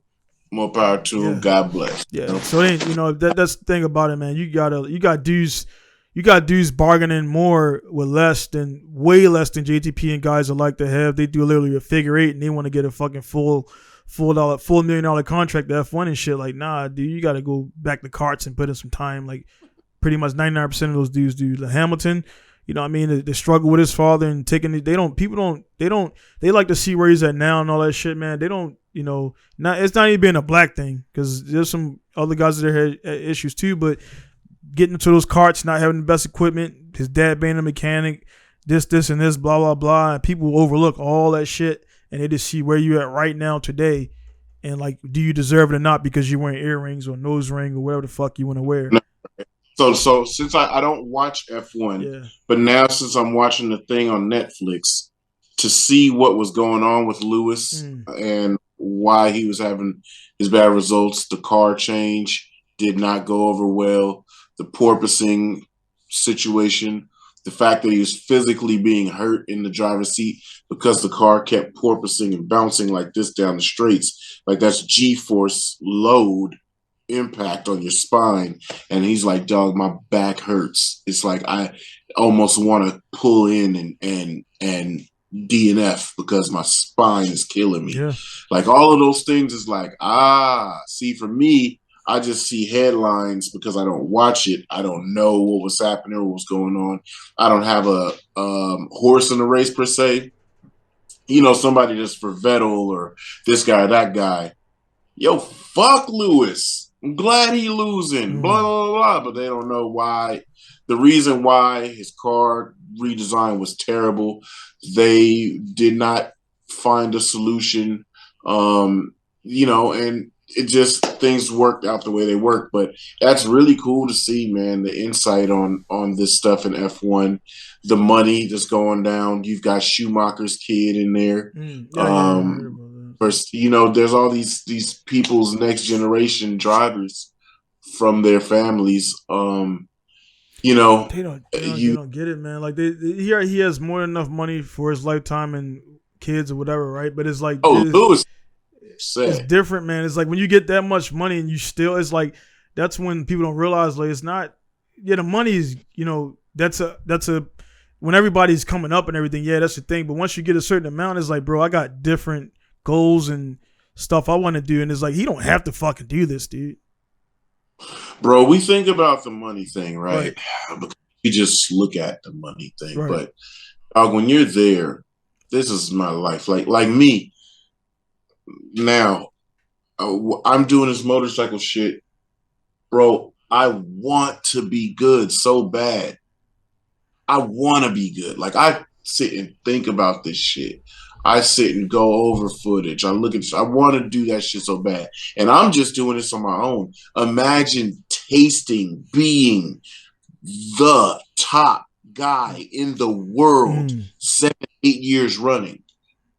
And then you start having bad series, bad runs, bad events, bad years. And you're like, dog, this ain't me. And you're mad at your team and you're telling them on the low, like, yo, what the fuck is wrong with y'all? They're telling you over the radio, I'm so sorry, Lewis. I know this car is a shit box. Thank you for bringing it home in one piece. We appreciate you. But then you go have an interview and some reporter's like, hey, you're doing terrible this year. What's up? You just don't have this. You get slapped. You want to be like, that's when you get the wrestler slap. Sucks. Killing me. Of course I want to do better, blah, blah, blah, blah. So you get that shit. And the only way that you can think of fighting back is to do better. But it's hard to do much better when everybody else got their shit done in the right direction. It's like MotoGP, right? And it's so crazy because I follow the motorcycles, but I don't follow F1. So now Lewis has a terrible car that he's trying to make work. and his team knows that it went in the wrong direction and is bad. He's trying to make it work. MotoGP, you got Fabio Quartararo, who came through. I just don't get it, man. I was watching the caption right here. He's like saying, if I just get this, I can get that. It's like, do you give them like it? I noticed that shit in bikes, GP and motocross, supercross is like somebody in that faction don't want to give him what he want. Like, dude, I don't understand. If he's telling you he needs more rear traction, give him more fucking rear traction. You got engineers, dude. It's like, holy shit, tough, dude. Holy fuck. Real tough pecking order, dude. The car is just like drifting around. And then it bounces on the straights. So it's like there's certain places that the car does bounce because of how the surface is, but his car just literally is the whole time. And it's solid. You know, they're solid. They're sitting in a solid tub. So that he's feeling that the whole time, you know, bouncing around, getting killed the whole time. Right. And then you sit in front of the public and then they want to be a certain way to you. And so same thing with like MotoGP, Quartararo, the Yamaha is successful as hell because of this name, Valentino Rossi. Then the name is putting out a very great bike. Cool. Now Rossi leaves, don't know what happened, but the Yamaha bike stayed the same as everybody else elevated. Now, Quartararo's trying to come in and try to make the same results, win the championship again, but the bike ain't the same as everybody else's. Everybody else shit went up a level. But your Yamaha is still here. Yeah, man. So this guy supposed to be like, you know, Hamilton's successor or whatever, or are they putting more into him? Or this dude here, he's just this other guy left and went to another place, so they got to fill the seat. Okay. So he's not necessarily his successor, but he's his mate. Right. And, you know, and he's not having the greatest of times and efforts as well. So he's involved in some wild crash and there's all kind of shit, but it's like really tough. So Toto's sitting here, dude, it's crazy. I binge watched this shit yesterday, dog. So Mercedes boss is trying to go to bat against the FIA about a rule that has the cars the way that they are. Everybody else found a workaround, but he didn't. When you're at the top of the top and your driver is at the top of the top, and then y'all just starting to get battered and just place markers, you're like, oh shit. So just the email is one thing, but you gotta go in the public and talk about what the fuck. Yeah, this is what the people they want that position, they want that money. Like, bro, you gotta be prepared for this shit. You know what I'm saying? Like business or whatever, man. Like it's when it comes, it's ROI. Imagine being the guy, right? Yeah. And y'all have been sending in your proposal. I need this, and because you're putting in results, everybody's like, you got that, no problem. But now you're sitting in that shit. Hey, I need this, and everybody like, y'all niggas been kind of shaky. No. We got this. Then when the season starts. Shit, when the season starts, I don't know what the fuck going on, but I don't keep too much longer as I get out of here too, man. But So when the season starts and then you ain't producing shit that's supposed to go that way, then everybody's looking at you and you're like, hey, nah, we're gonna fix it, and it ain't getting fixed. Then you got to explain from many different areas because remember, you got to talk to Lewis. Lewis is telling you what he needs. You trying to tell them. Like, think of it this way. Another dope thing, right? So World Superbike. Jonathan Rea, he rides for Kawasaki. He's a 6-time world champion. Everybody is starting to outrun him.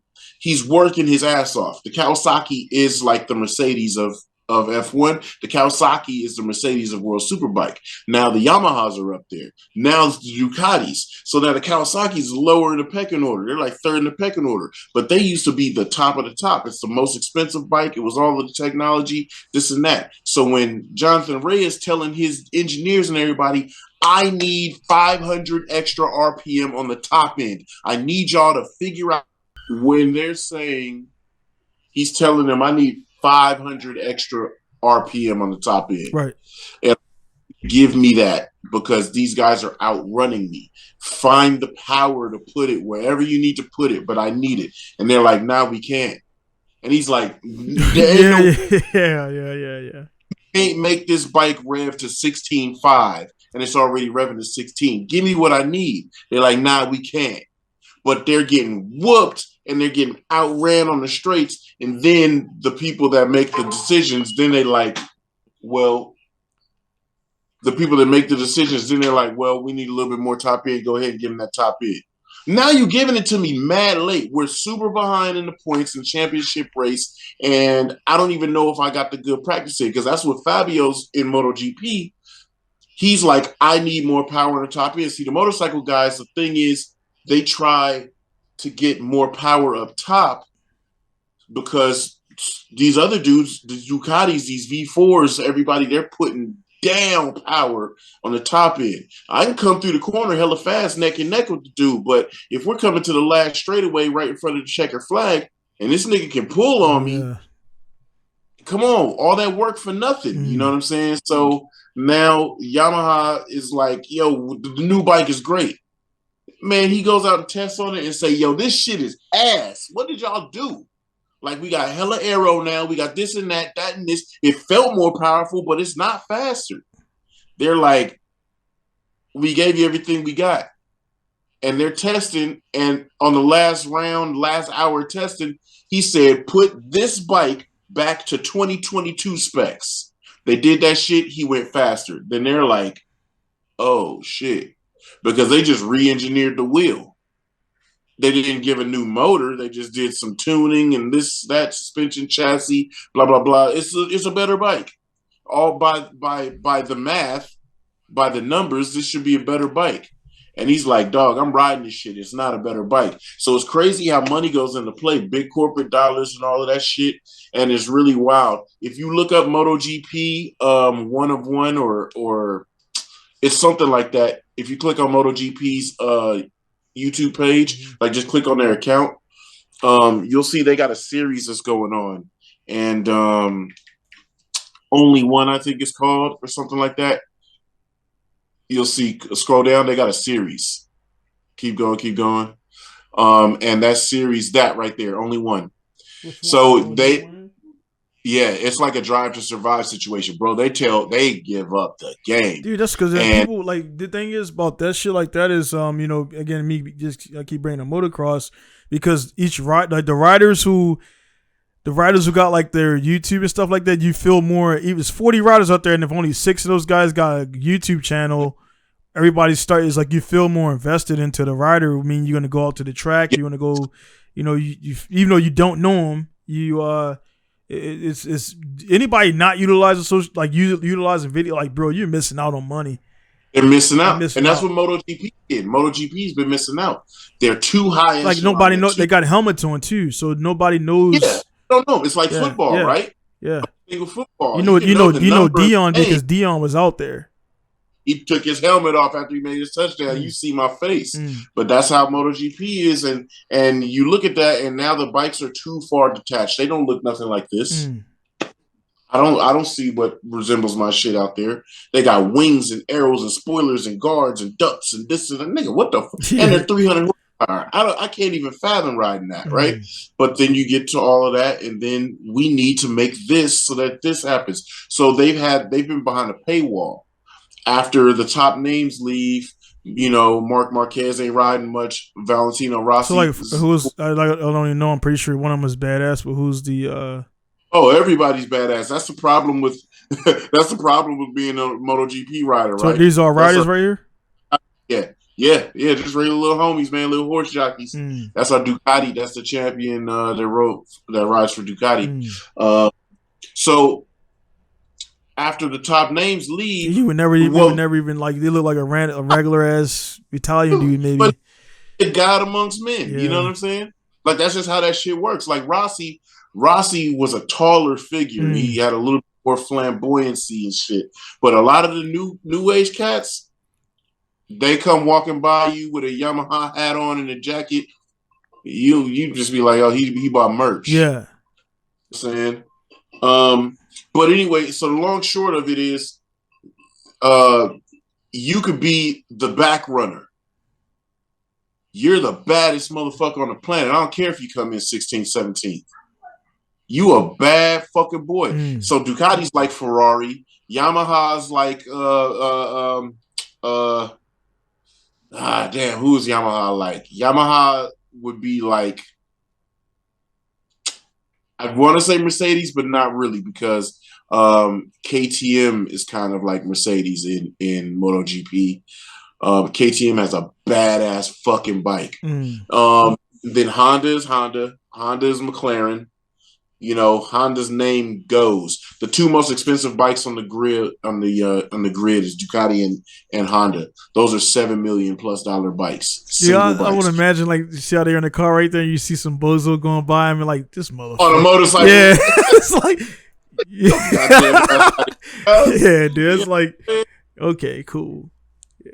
So yeah, they got Big Break going, bro, and it's a big break game. You know, you don't got backing, you're not in the mix, but you got the backing. You got to put. So as a grassroots dude, right? As a grassroots dude, both motocross, motorcycle, or cars, you know, when we're funding this shit ourselves, that's when you know your craft is being perfected. When you can go out into the real shit. Before then, we have to do as many practice days as we can. Yeah. Whatever we got, simulators or anything, we gotta put that time. Crazy difference. Because it's like we have to know that when we go out to get on anybody's grid for the real deal, dude, he fucking just waved. Is he waving while he's turning like that? A real man. Like, get the fuck, like, dude. I'll be like squeezing the fuck out of that bike. That motherfucker's like leaned over, like, move, dude. What the fuck, dude? Absolute gladiators, man. That is crazy. Gladiators, dude. It's something really different that these motorcycles do. It's so different, man. It's like you get it. You know, when you see the regular little squid walk around with his chest puffed out and he feel like a badass, because, dog, it makes you feel like that. But when you're the fucking man, though, and you're really putting it down, you're about to win that championship. You're about to be the fastest man on the planet after this set of races. When you're him, I mean, you're so locked in. You're not walking around like this and that. You're mad as fuck when shit don't go right because, hey, guys, I work hard. I'm about to lose this opportunity because of some bullshit. Either Cuz is over here playing or y'all got to give me the bike to do what I need to do. But I need to go out there and rip somebody's fucking head off. And that shit gets real intense. It ain't to walk around and tell anybody, hey, I'm the fastest runner-up this year. Like, nigga, I'm the champion. Yeah.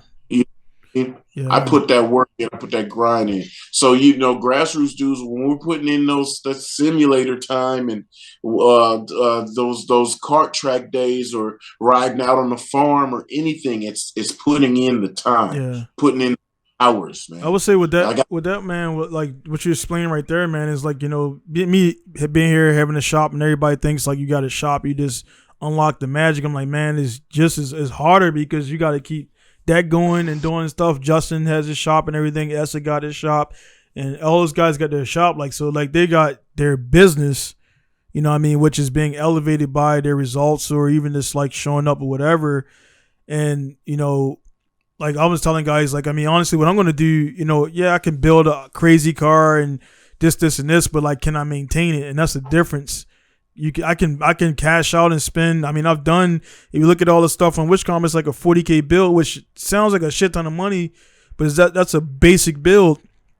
So my thing is like, what I'm going to do, and I've said it multiple times, there's no secrets. I got to implement it to make it work. I think doing more with less, meaning like not having as many bells and whistles, but the competition I see even in FD, because you know they got FDJ3 now, right? You know that, right? Yeah.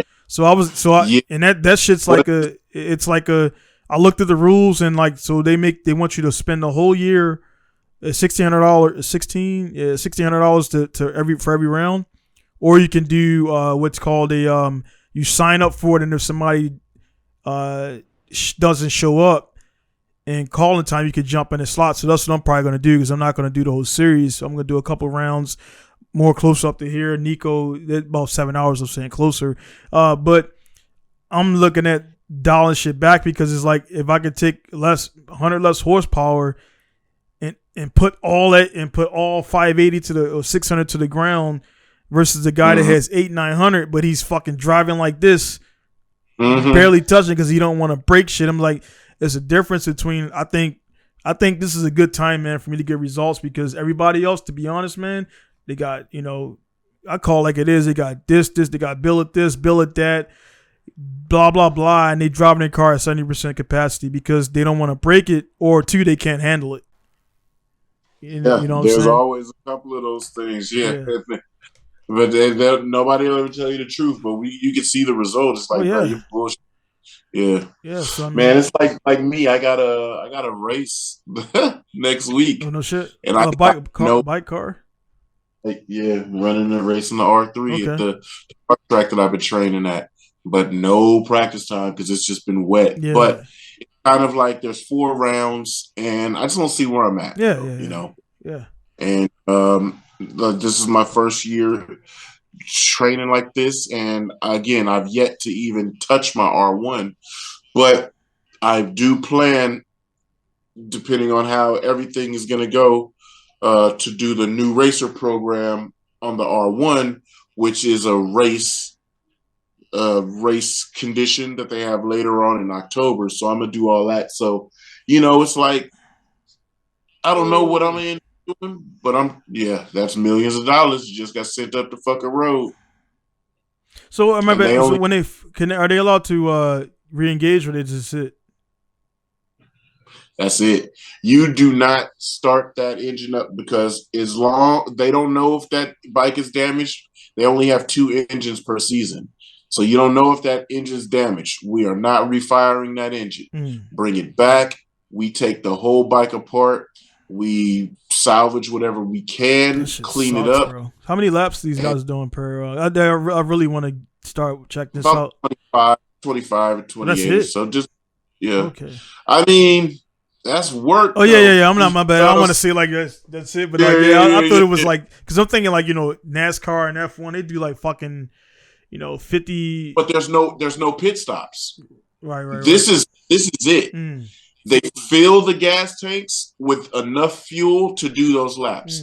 Those tires come apart. By the time the race is done, those tires are torn to shreds. They're pretty much done. So there's no pit stops with this. We set it up. You ran all your practices. You know what you'll do lap time. Our guys back here doing the math. They said you run this many laps on this fuel map. You'll get a lot of pressure, dude. Yeah. Top spawn. It's like you come back and like everybody's like they want to be, but it's like fuck, dude. We don't waste it. Because you feel like you're wasting everybody's time when you do get a shit result. And especially when it's something that's unprovoked by you, like somebody else making you fuck up, it's like, yeah, we're gonna support you, but it's like that's got to be a gutting feeling, man. And he's walking out with broken fingers. Yeah. He just broke his fingers when he fell, but he's about to jump on that bike though with broken fingers. So you know what I'm saying? Like that's the kind of shit that's like, ooh, these motherfuckers is gladiators. It's different. They're skinny, frail, unsuspecting little dudes, but man, these motherfuckers are gladiators, man. So that's what it's like. That's what I appreciate a ton. That's what I love about drifting. Drift drivers seem like that type of person, like gladiators. Now everybody wants to look and appear badass with all the motherfuckers who, you got to take a bunch to be like, all right, we're done. Like we can't. Like you're like, hey man, you got this part, you got that part, you got this, you got that. It's like, because we don't know quit. We don't know quit. It's never over. Yeah. It's not over. Okay, I make something work. Give me, okay, I got what time to be at the drivers meeting tomorrow? Okay, we up all night. We getting this shit done. We pulling it. We doing this. We pulling the whole drivetrain. We replacing the whole subframe rear end. We don't know quit, and that's how these cats are. They drop their bike. They run back to the pit, and this is just qualifying because in the race it's over. In qualifying, I got this time frame. If I drop that bike and I'm on a heater and I need to be up in the front of the grid, I'm running back to the pit. because they got my second bike ready to go, and it's warmed up, and it's idling, and it's waiting for me as soon as I get there. And I'm jumping on. They don't know quit, and I love that shit. That's the thing that makes it like, yeah, yo, I understand the passion, because I know when I broke my diff in the middle of qualifying in Top Drift, I broke my diff on my first qualifying. I ran that thing back to the pit. Or before I was headed to the pit, Judge asked, "What's wrong?" I said, "Yo, I broke my transmission." They're like, "Damn," because I was doing so good in practice. I ran in there, and my homeboy said, "Yo, you can drive my car." I said, "Word." And I joked. Now I knew I had just went out to start my drift, so I technically did start my run in my car, and it is against the rules to start to do another car. Right. But I tried it. I tried to bend the rules, because this is like, yo, I don't know this quit thing. I don't know that it's over. I want to get out there. I gotta get out there. So this shit is dope to me. But dude, I've been on these seasons because like my thing is I got to get my mental motivation. So that's why I've been doing a whole lot of sim racing lately. I've been getting it in. I've been putting it in, turning the wheels, putting my drive time in. This VR has definitely helped, but my mental motivation. So I've been watching a lot of these series.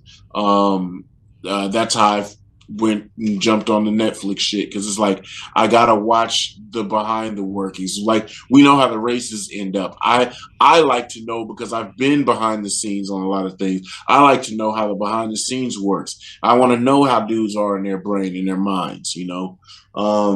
Josh Heron, he's on OnlyFans TV, which ain't technically that OnlyFans, but it is OnlyFans. But it's OF.TV, where a lot of the safe for work content is, and Aaron runs his series over there. So I've been watching like all of these guys, everything development, the mental part of how they're getting to the business, being prepped and ready to rock and roll. So all of those kind of things has been, since it's been raining so much, I'm like, I know I got the talent, I've gotten the practice in, but I need to get my mind right, because man, when you strap that helmet on and close that visor down, it's game time. Whether you're in the car or you're on the bike, it's game time. Yeah, that's why I'm glad I got that one. Well, like I said, I'm gonna get probably 4 to 5 more races in this year with the motocross, different courses and things like that. And yeah, man, it's just it's a different challenge and everything. And it's like you start kind of getting. Not that I accomplished a shit ton in cars racing, as far as like racing wise, but I mean, I've been in the game. I know where I'm at and I know what I can do. It's just the timing and everything has to be. There's it's a lot to it, and people just think you just go in and strap in. There's a lot to having good results. The big team RTR, they're prime example of having a proper backing, the proper team. When shit's broken, they already got the arm set up and everything ready to swap on there, man. Like, that's where they can get business done in a 5-minute timeout or 10, whatever the tech timeout is, man. They can get it done versus somebody else is like, they ain't got the part, they scrambling around, tools all over the place. That makes a big difference, man. And that's when it comes down to, James Dean is already a good driver. We know that, but him being now with, you could take any driver and the whole grid and put them in RTR and they're going to get a better result just because that environment, and they got the backing and the factory facilities and monies and training time. So that's just where it's kind of going towards. And we talked about 2 years ago. Goddamn, dude. We talked about 2 years ago, man, is they're gonna within the next 3 to 4 years, they're going to be doing payouts, to these drivers, man, because it's getting to that point now where $50,000 this year, right? Say again? It's $50,000 this year. For the winner? Which, if you go through all of the season, all of the, podium throughout the whole time, you'll accumulate 50,000. Oh shit. Mm-hmm. I mean, clutch kickers proved that you could pay niggas a lot of money. The fact that FD hasn't been doing it is beyond me, but now losing drive. That comes down to the it's a business, and it comes down to how much business UFC people could, Dana's a billionaire, but the guys are complaining about getting $20K, $30K. It's just like, hey man, I got the money, I'll give you an opportunity, and he's right in this aspect where they're giving you're competing there. You're giving avenue. Like there's only a handful of dudes taking that publicity and making their own channel and doing their own thing. Like there's a handful of guys in UFC, Conor, Sean O'Malley, and they taking that platform and launched their own shit. Now they're doing the money in the UFC is like cool, but I'm making more money off streaming on Twitch. You know what I'm saying? It's like a lot of guys just want the company to, you know, and Dana says like, bro, I'm not your private fucking promoter. I promote the fight, but I'm not your promoter. Like you need to go out there and make those deals and make a fucking whiskey or do whatever like Conor doing and stuff like that. And you know what I mean? So that's what I'm saying, man. You got people who ain't doing nothing on the couch talking shit. Then you got people who are elite who still kind of got that in them a little bit. Like nah, bro, you got to keep fucking pushing. You got to keep grinding until you get where you want to get. And I mean, I was, you know what I mean? I was mad at D1 for a while but then I look back at it like, I fucked up. I spun out. I flat spin. I did this. I drove the car around all week when I should have not drove it and messed up my alignment. Didn't have the money for this, and this, man. And like had intercooler piping with no bead rolls on it. Like I did that because, you know, I didn't want to pay nobody to do it. So I put a bunch of couplers together and shit. So I made the piping I needed to make, but I didn't have a welder. So I didn't want, you know what I mean? So I couldn't put even weld a bead lock on it. So my piping blew off and I would have qualified, but you know what I mean? So you just got to look at it for what it is and do what you do. But I did what I could with what I had, which means when you get what you need, you're going to do the most with what I feel versus some people think they're going to get that car or whatever and this is going to solve all their problems. Like, nah. Right. That's not how it works, man. So most of the time, no, as a driver, you know, when you get all the things that you wanted, it doesn't make the result, but it definitely gives you confidence and it makes you more comfortable that, all right, I got what I need to get busy and I'm about to go get busy. Yeah. Now, whatever the outcome is, at least you were comfortable and confident when you went into the situation. Yeah. So, and that mind state makes a hell of a difference a lot of the time. Oh, yeah. But, you know, we know there's no guarantees in it. Yeah. But damn, it's so good when you have no care in the world. You like, dude, when I look at all of my podium pictures and I'm fucking grinning ear to ear and I'm happy and I'm having a blast because there was no stress that day. Everything worked as it was supposed to.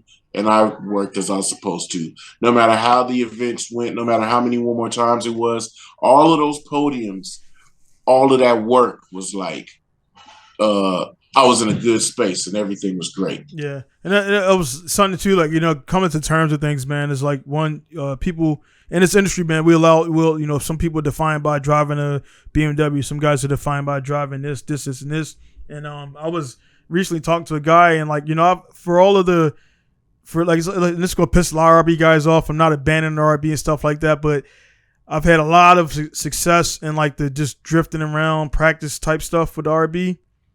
And then and then it's like I'm looking at the, you know, when you start pushing that power level up, it's like I was like, man, as much as I love the RB and I've been kind of pushing for it, and I have owned and driven all the engines and built them, of course. But it's like, dude, I'm like, I just had an issue recently, man, where I'm like, I'm getting tired of this shit, bro. Like I want it is that the engine is honestly, it has its purpose, but for drifting, it's just starting to not work, man. It's just starting to not go well, and it's like it's starting to hold me back. So I'm looking at other and I'm looking at, for example, the VR38.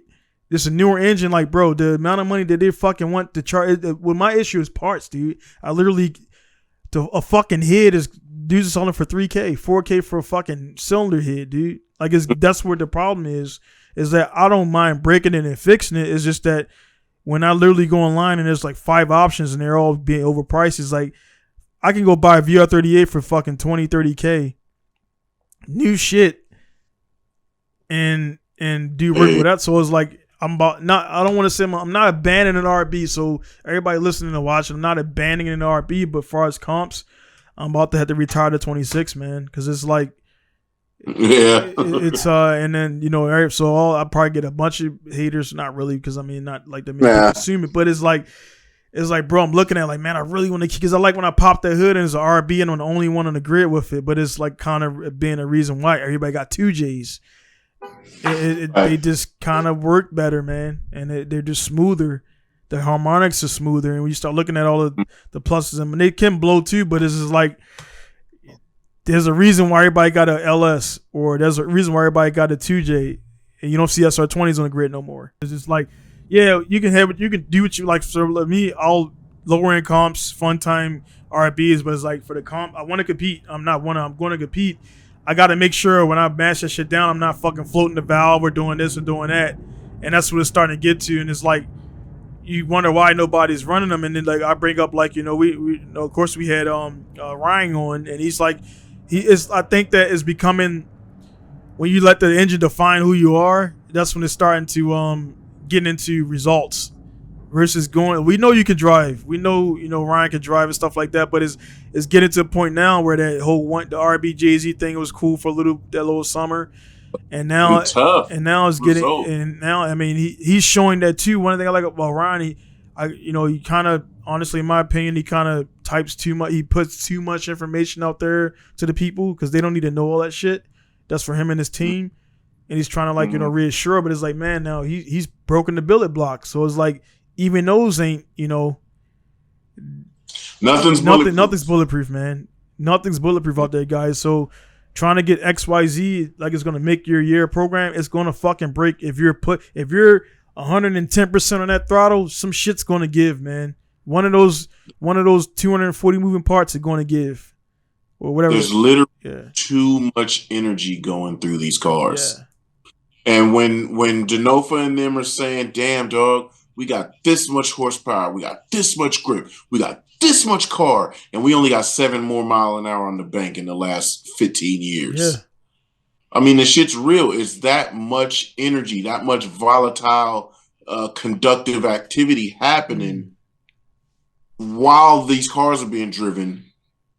But there's not that much difference from what it was when it was 700 horsepower, 500 horsepower. Right. Yeah, way more smoke. Yeah, it looks super more rapid. And I'm very sure there's a whole different driving style of that car. But when it comes down to it, dog, all of that shit ain't translating to the fans. Yeah. It's really not. It's not. It's on the guys who know, and the drivers, of course, they feel it. But yeah, the fans just see what they've seen in 2003. You know what I mean? A little bit more smoke, a little bit, you could tell it noticeably is faster, but it's like it really looks like the same thing you've been watching. So your only investment is like if you got a buddy on the track, like you got a guy like Andy Haley who's like, showing that, and I like his videos, man. It's like, hey man, I don't have this. I can if I want to, but I choose not to have. And I kind of grind. I still want to get Andy on, man. It's like, I personally don't like a lot of people around me. I'm the same way. I can have 1 or 2 solid dudes, and I don't need. I don't know JTP personally, but I don't see JTP with 30 dudes around him like that. I don't see him. Yeah, it's too much going on. Yeah, I don't. People annoy me. This guy is saying, "Hey man, try this." Shut the fuck up, dude. I know what to do. I know what to try. And if I want to, one thing I never ever did as a spotter. Yeah. Hey yo, you should blah. I never. Yeah.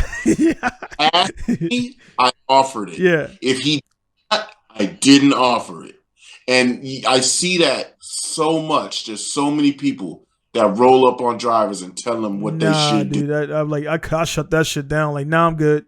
Right to their face, like, cause let them know, like, you don't. If nobody's asking you, or you can't sense that they look at you like they want you, or they bring up something to make you maybe want you to say something, then you kind of impart. But if they ain't asking you or looking like they want you to act, don't do that. Like, don't save your energy, don't offend them, and move on, man. But like telling somebody like what they should be doing, like, nah, son. Like, I'm not asking you shit. You know what I'm saying? I'm not asking you shit. Even though, I mean, you are the spotter, and the spotter job is kind of like, hey man, like, we could lose a little bit more angle there, or you can engage longer before you disconnect and go to the next clipping point. But that's it. That's the difference. Yeah. Telling them what they did that put it at a deficit, not telling them what they need to do. Right. Hey, you did this. It came up short here. Your rate to angle was very fast, but you missed this outer zone due to that. Then, okay, so you want me to do this and a little bit slower rate to angle? Yes, sir. I need you to do this to this and feel this zone, then get creative on the back end. Because these are the portions that you were lacking in. This is the portion you were fine in. Instead of like, hey, dog, you need to go way harder at the wall. You need to. Like, motherfucker, I'm going to fire your ass. It's like. Because then it's like, yo, fuck up. Yo, you can't tell me what to do. Yeah. Like, what do I need to do to get a better score? Yeah. Hey, that's just funny, man, because even on the dirt bikes, because the mechanic would be like kind of, motivating the dirt bike, the rider. It's like, hey, man, you go jump that shit. Like, you go jump that shit. That shit's 100-foot long jump. And they be like, yeah, valid point. It's just like, and they go back and forth. Like, I watch a bunch of motocross shit, and a guy, one is back in the 90s, and the guy was like trying to pep him up, but it was saying it in the wrong way. Like, hey, man, you need to be tripling this and quadrupling this. He's like, hey, man, the bike's right there. Go start it up and jump that shit for me so I can see how it is. Like me as a judge, when I'm telling dudes, fill this outside zone all the way around and then come out of there over to this touch and go real quick and then this and that. And I be seeing it like in the drivers meeting, some dudes will be looking like, if I feel that other zone, I'm gonna blow that touch and go. Yeah. And I can see it in their face. And it'd be like, I tell them what I need, and then I go put it down, go get in my car, and I go do the fucking run I just told y'all to do. And just because they saw it, it's something different. Person is telling you to do something so they can go do it. Suchia.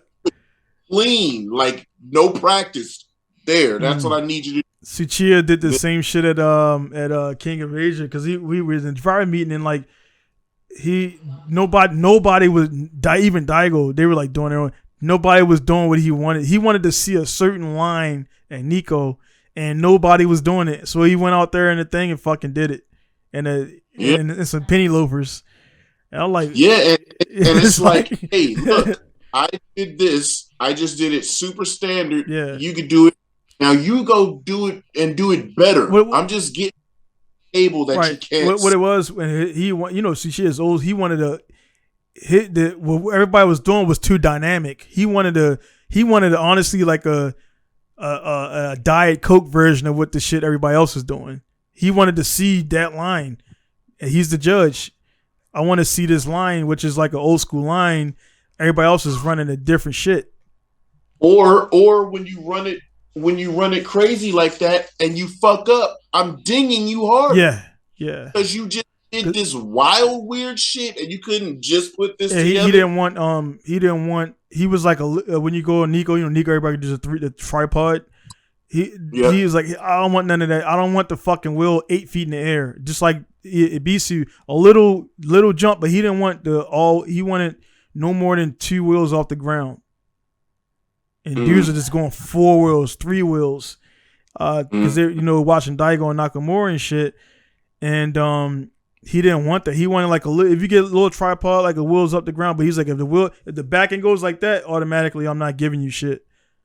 You know what I mean? So that it was wild, man. Like, because that means that the car went down that slide. Yeah, your leading wheel is really the only one up on the track. This one's in the air, and these are down hella far, opposed to just getting one wheel drop down, and you might get a little height on that front. Yeah, so it's kind of like 2 wheels off versus 3 wheels off. Yeah, so that's the biggest thing, man. We'll wrap up that. Like for guys who are looking to get into competition stuff like that, man. Like you have to. The judges are they're supposed to act like when you go to Long Beach. It's kind of like people think it's the same thing, but in the meeting, and they're pretty much saying, "Hey, man, last year was last year. We need you to be more in that zone quicker and staying there as long as possible. where Bill used to stand at, and then transition to this, and this. And then, so that's what the spectator don't realize. The drivers meeting, they're putting down different shit, and they think it's the same OSW or same Long Beach or Irvingdale. They asking for little minute shit, and that's what they're judging on. So when they get mad at the judges know what they, what they ask for, and the drivers that are doing it. So they don't. That's why I think that's one thing they could. Maybe that's too much more behind the scenes than the fans need to know. But they don't know the criteria of what they're drifting on based off the previous historical events. And it can look cool as hell to you, but it does not look like that to the judge. Right. So like there's the outer wall on Long Beach, right in front of the judging stands, right in front of the main grandstands. There's a certain area, right, that they want you to slide on. You come around, you get your area, touch and go, outer one, inner clip, outer, touch and go, outer. So that outer zone, if you feel that zone, just in that zone, you're good money. If you went past that zone, like cleared it, and you're still riding the wall, looks dope as hell to the fans. But you just went 5 to 10 feet too far, and now you got to come across to hit the touch and go as you come around that hairpin on the last corner. And if you come off of it in the proper zone, you come right off, and you can do a nice flick transition where you glide past that touch and go instead of if you overrun it and then you're shooting at the touch and go, trying to change direction and come back the other way. Yeah. So those are the type of things that the judges be looking at, and it doesn't translate. They don't know. The crowd doesn't know that that's like, oh, that looked hella sick, man. Hell no, he hella won. They cheated him. Nah, they didn't. He overran that zone. And when the other dude, when they switched positions, the other dude ran it. He ran in the zone and right out the zone, and he made the spots happen. If they ran the same thing every year, for the drivers, the guys, it's like kind of, it'll be boring, and nobody. And also, it's not boring, but the shit, everybody in the drivers meeting, they know everybody is a pro drifter. Like, everybody can drive here. So now you got the track to drive against, you got the drivers to drive against, and now we're gonna throw in some other shit there that you gotta drive against, man. So 1 second. Right. So but hey, man, we keep going. It's like 2 hours in, man. I told her I was gonna be back an hour ago, man, and stuff like that. We could definitely break it down further and everything, man. We got a lot of stuff in there. You talked about it and stuff like that, man. But I'm actually, I honestly, last season I didn't really keep up too much at all because I just had a lot of stuff going on. But this, like, Dean, it sucked. It's not like people that were there are not worth it to watch. But you got Dean coming back, you got Wayne re-engaging, and I think I don't know, man. Maybe JR might do a mid-season. Maybe he'll come back and mix it up. But I think he's still playing race director right now, so I think he's liking that shit a lot more than he probably thought he would. You know what I'm saying? Because he still collects a check, and he got like all these guys, and he's already got his championships and everything. So it's like, hey, man, I'm fulfilled. So it's a point where. Now with the kids, I'm feeling that now. Like, I made a name enough for myself to validate my business. And now my boys is like, dude, I know what I can do in the car. I'm learning the bikes too, and I'm teaching them what I learned. But it's like, man, I want to put more time into growing them. I've already pretty much, I'm 30 now, 40, man. I'm not going to, keep it real. And it's not being like a quitter, but it's just like, if I was to accomplish what I wanted to accomplish, I would have done that. So now I'm not gonna be selfish to my boys and be all about me. I can still do my thing like Tsukuba. I already got my shit. Like, the drifting is great, but the grip that's where is gonna make my name here. And I got shit lined up for Tsukuba and some other stuff because that time matters, man. Like, you talk is talk, but you run at or under a minute, you're in the in crowd. I'm a part of the class. Yeah. And I told Alan, I was like, bro, you see these things? Like, they're not gonna ever advertise this as a private invite only. Like, there was a drift deal went down. It's like I see that shit going on, but it's like I'm not making enough noise to be invited to these things. You know what I mean? I know what I can do, but it's like I gotta put down the results. And once they see, because what they do is they see your name at the minute or below, they start hitting you up like, hey man, we got a private day on this day. Nobody knows about it but us. You can't even do videos, you can't do pictures, none of that shit. Yeah, so they, that's what I'm trying to get into, because honestly, those cats got money. And you know what I mean, that's what it's about, man. So if I'm gonna waste my time doing this shit, it has to be worthwhile. You know what I'm saying? Yeah. So that's my thing, So it'll be a lot of shit I'll be doing that I'll talk to you about. Yeah, but it won't be online, and I'll be but the open events, but they just don't want that name out there, the group, and they don't want that's part of the thing. And if you put it out there, guess we ain't getting invited back the next time. I know, right? But it is what it is out there, guys, man. Again, Lex is always a good time talking to him, man. We started mixing and talking points recently, but that's been kind of keeping it on. But we will also at the point where we talking points to get on to other subject and titles. So we're never going to be like stuck in the basket type shit, and we'll go from drifting to grip to F1. This is not a drift podcast, nothing against Maximus, but you kind of put yourself in that box. You talk to the same guys over and over and over and over. It's just like that's what you're known to do. I'm a drifter. I got pro license under it and stuff like that, but I could talk about more shit. You know what I'm saying? So that's the cool thing. We talk about snowmobiles next week if we want to. But you know what I mean? or in your case, you can go and get a fucking speedboat or some shit, man. You got so much rain over there now. But just put a speedboat on the police car. Say it on the trailer. I'm so over this shit. Yeah. Gotta put my truck in 4-wheel low and creep up my mud bogging ass driveway now. My RV park. Oh yeah. It's so fucking bad, dude. It's terrible. I'm over it. Yeah, no doubt. Yeah, it's this spring, man. I had my jacket off yesterday, man. So it's getting that for us, man. It's a big. Y'all don't know what it's about because you got that all the time. Always 57. But yeah, man. It's like when that spring breaks and you see the fucking birds flying back and the flying V formations. It's like there's something about like I made it through another winter here, because the winters, man, are mind-numbingly cold, and it just makes your it makes even the strongest willed guy be like, man, fuck that, I'll come back tomorrow, man.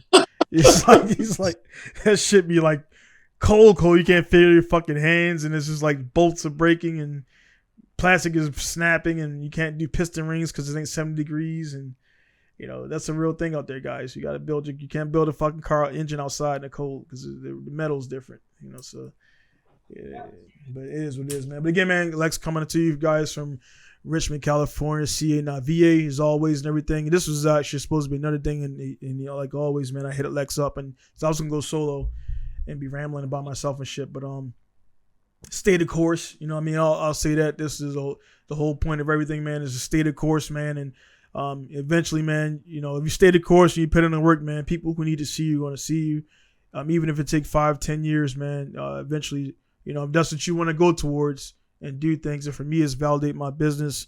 That's all it's about for me, is this business exposure. That's all. Everything else is second fiddle. I'm not going to be allow myself, and Lex is the same way. Our legacies are not going to be defined about having an FD license or having a D1 GP license. We already doing cool shit. Our sons are doing cool shit already that we weren't doing at that age. So we're already winning. You already. That's point blank. Yeah. Already winning, man. Productive citizens and everything, man. So again, man, Alex, we'll get out here. We'll get to it get another time. Everybody else, probably gonna. I haven't really been posting on SoundCloud. I'm getting away from. It's changed, and that's not the best place to podcast. So I might get into Spotify. So I might actually be uploading all the stuff there. I got to go back, and this is number 207, so I got 207 episodes to get up there. So that's a lot of shit, Yeah. That and check out OnlyFans. Yeah. I'm saying OF.TV. Yeah, okay. I'm saying a lot. Like there's one dude named Carnell. He threw a lob out there, and he's not even finished the top 10s, but he got OnlyFans sponsoring his whole motocross season, Supercross. Chicks from pictures from models, And then I see the supercar, LM car, something like that, the Porsche had OnlyFans all over it. So I was like, hey man, you know what I mean? But at the same time, like I say, I don't even got a car ready, so you got to get a car. See, if I had my car ready, then I could be like, hey man, what about OnlyFans and drifting and shit? Like, all right, let's try that out. But I ain't got nothing together. And that's why, man, you got to be real with yourself and know, like, yeah, if you hit OnlyFans up right now, they say, yeah, let's do it. Then you got to scramble and get a car together. Then you got to take all your shit off because it's going to be a title sponsor. Then they're going to expect you to make all these events, which you can't even sign. For example, FDJ3, which is FDJ2. Now there's a 3 where some dudes in 2 should be at, to be honest. Other influencers out there, you know who I'm talking about. But you know what I'm saying? You got to pay for the series. So it's like, you got to come correct, man. So don't put yourself in positions out there, guys, to ask for shit. And then when it comes down to it and you're not prepared, they be like, ah, man, fuck this motherfucker. We knew he wasn't about nothing anyway. So, like, you know what I mean? Be prepared to do what you asking for. You know what I'm saying? That's all it is. Right. Like, that's from banging trying to pull a hottest chick. Be prepared for that. You know what I mean? If she's hot or whatever, you know what I mean? She's high maintenance most of the time. So be prepared. Be prepared for that. You know what I mean? She ain't going to like in and out. You know what I'm saying? You know what I'm saying? So it's, be prepared to go to Togo, whatever the fuck, or the Brazilian restaurant, or, you know what I mean? Some shit like that. That's where she want to eat because that's where she want to be on Instagram and shit like that. So just be prepared what you're asking for. That's all. Because when it comes, you got to be ready for it. Yes, sir. All right, man. Well, again, thanks, Lex. Everybody out there, thanks for the support as always. I mean, even a few watches I get, always. Thank you for the support. When it gets bigger, it gets bigger. If it don't get bigger, whatever, man. Lex and our kids will be able to watch this 20 years from now and see how their dads got it down and jive and everything. So it's still a win for both of us either way. So, absolutely. You know what I mean? So, again, Donnie sign up from South Japan. Lex sign up from Richmond, California. We'll see you guys later. Peace. Ready up.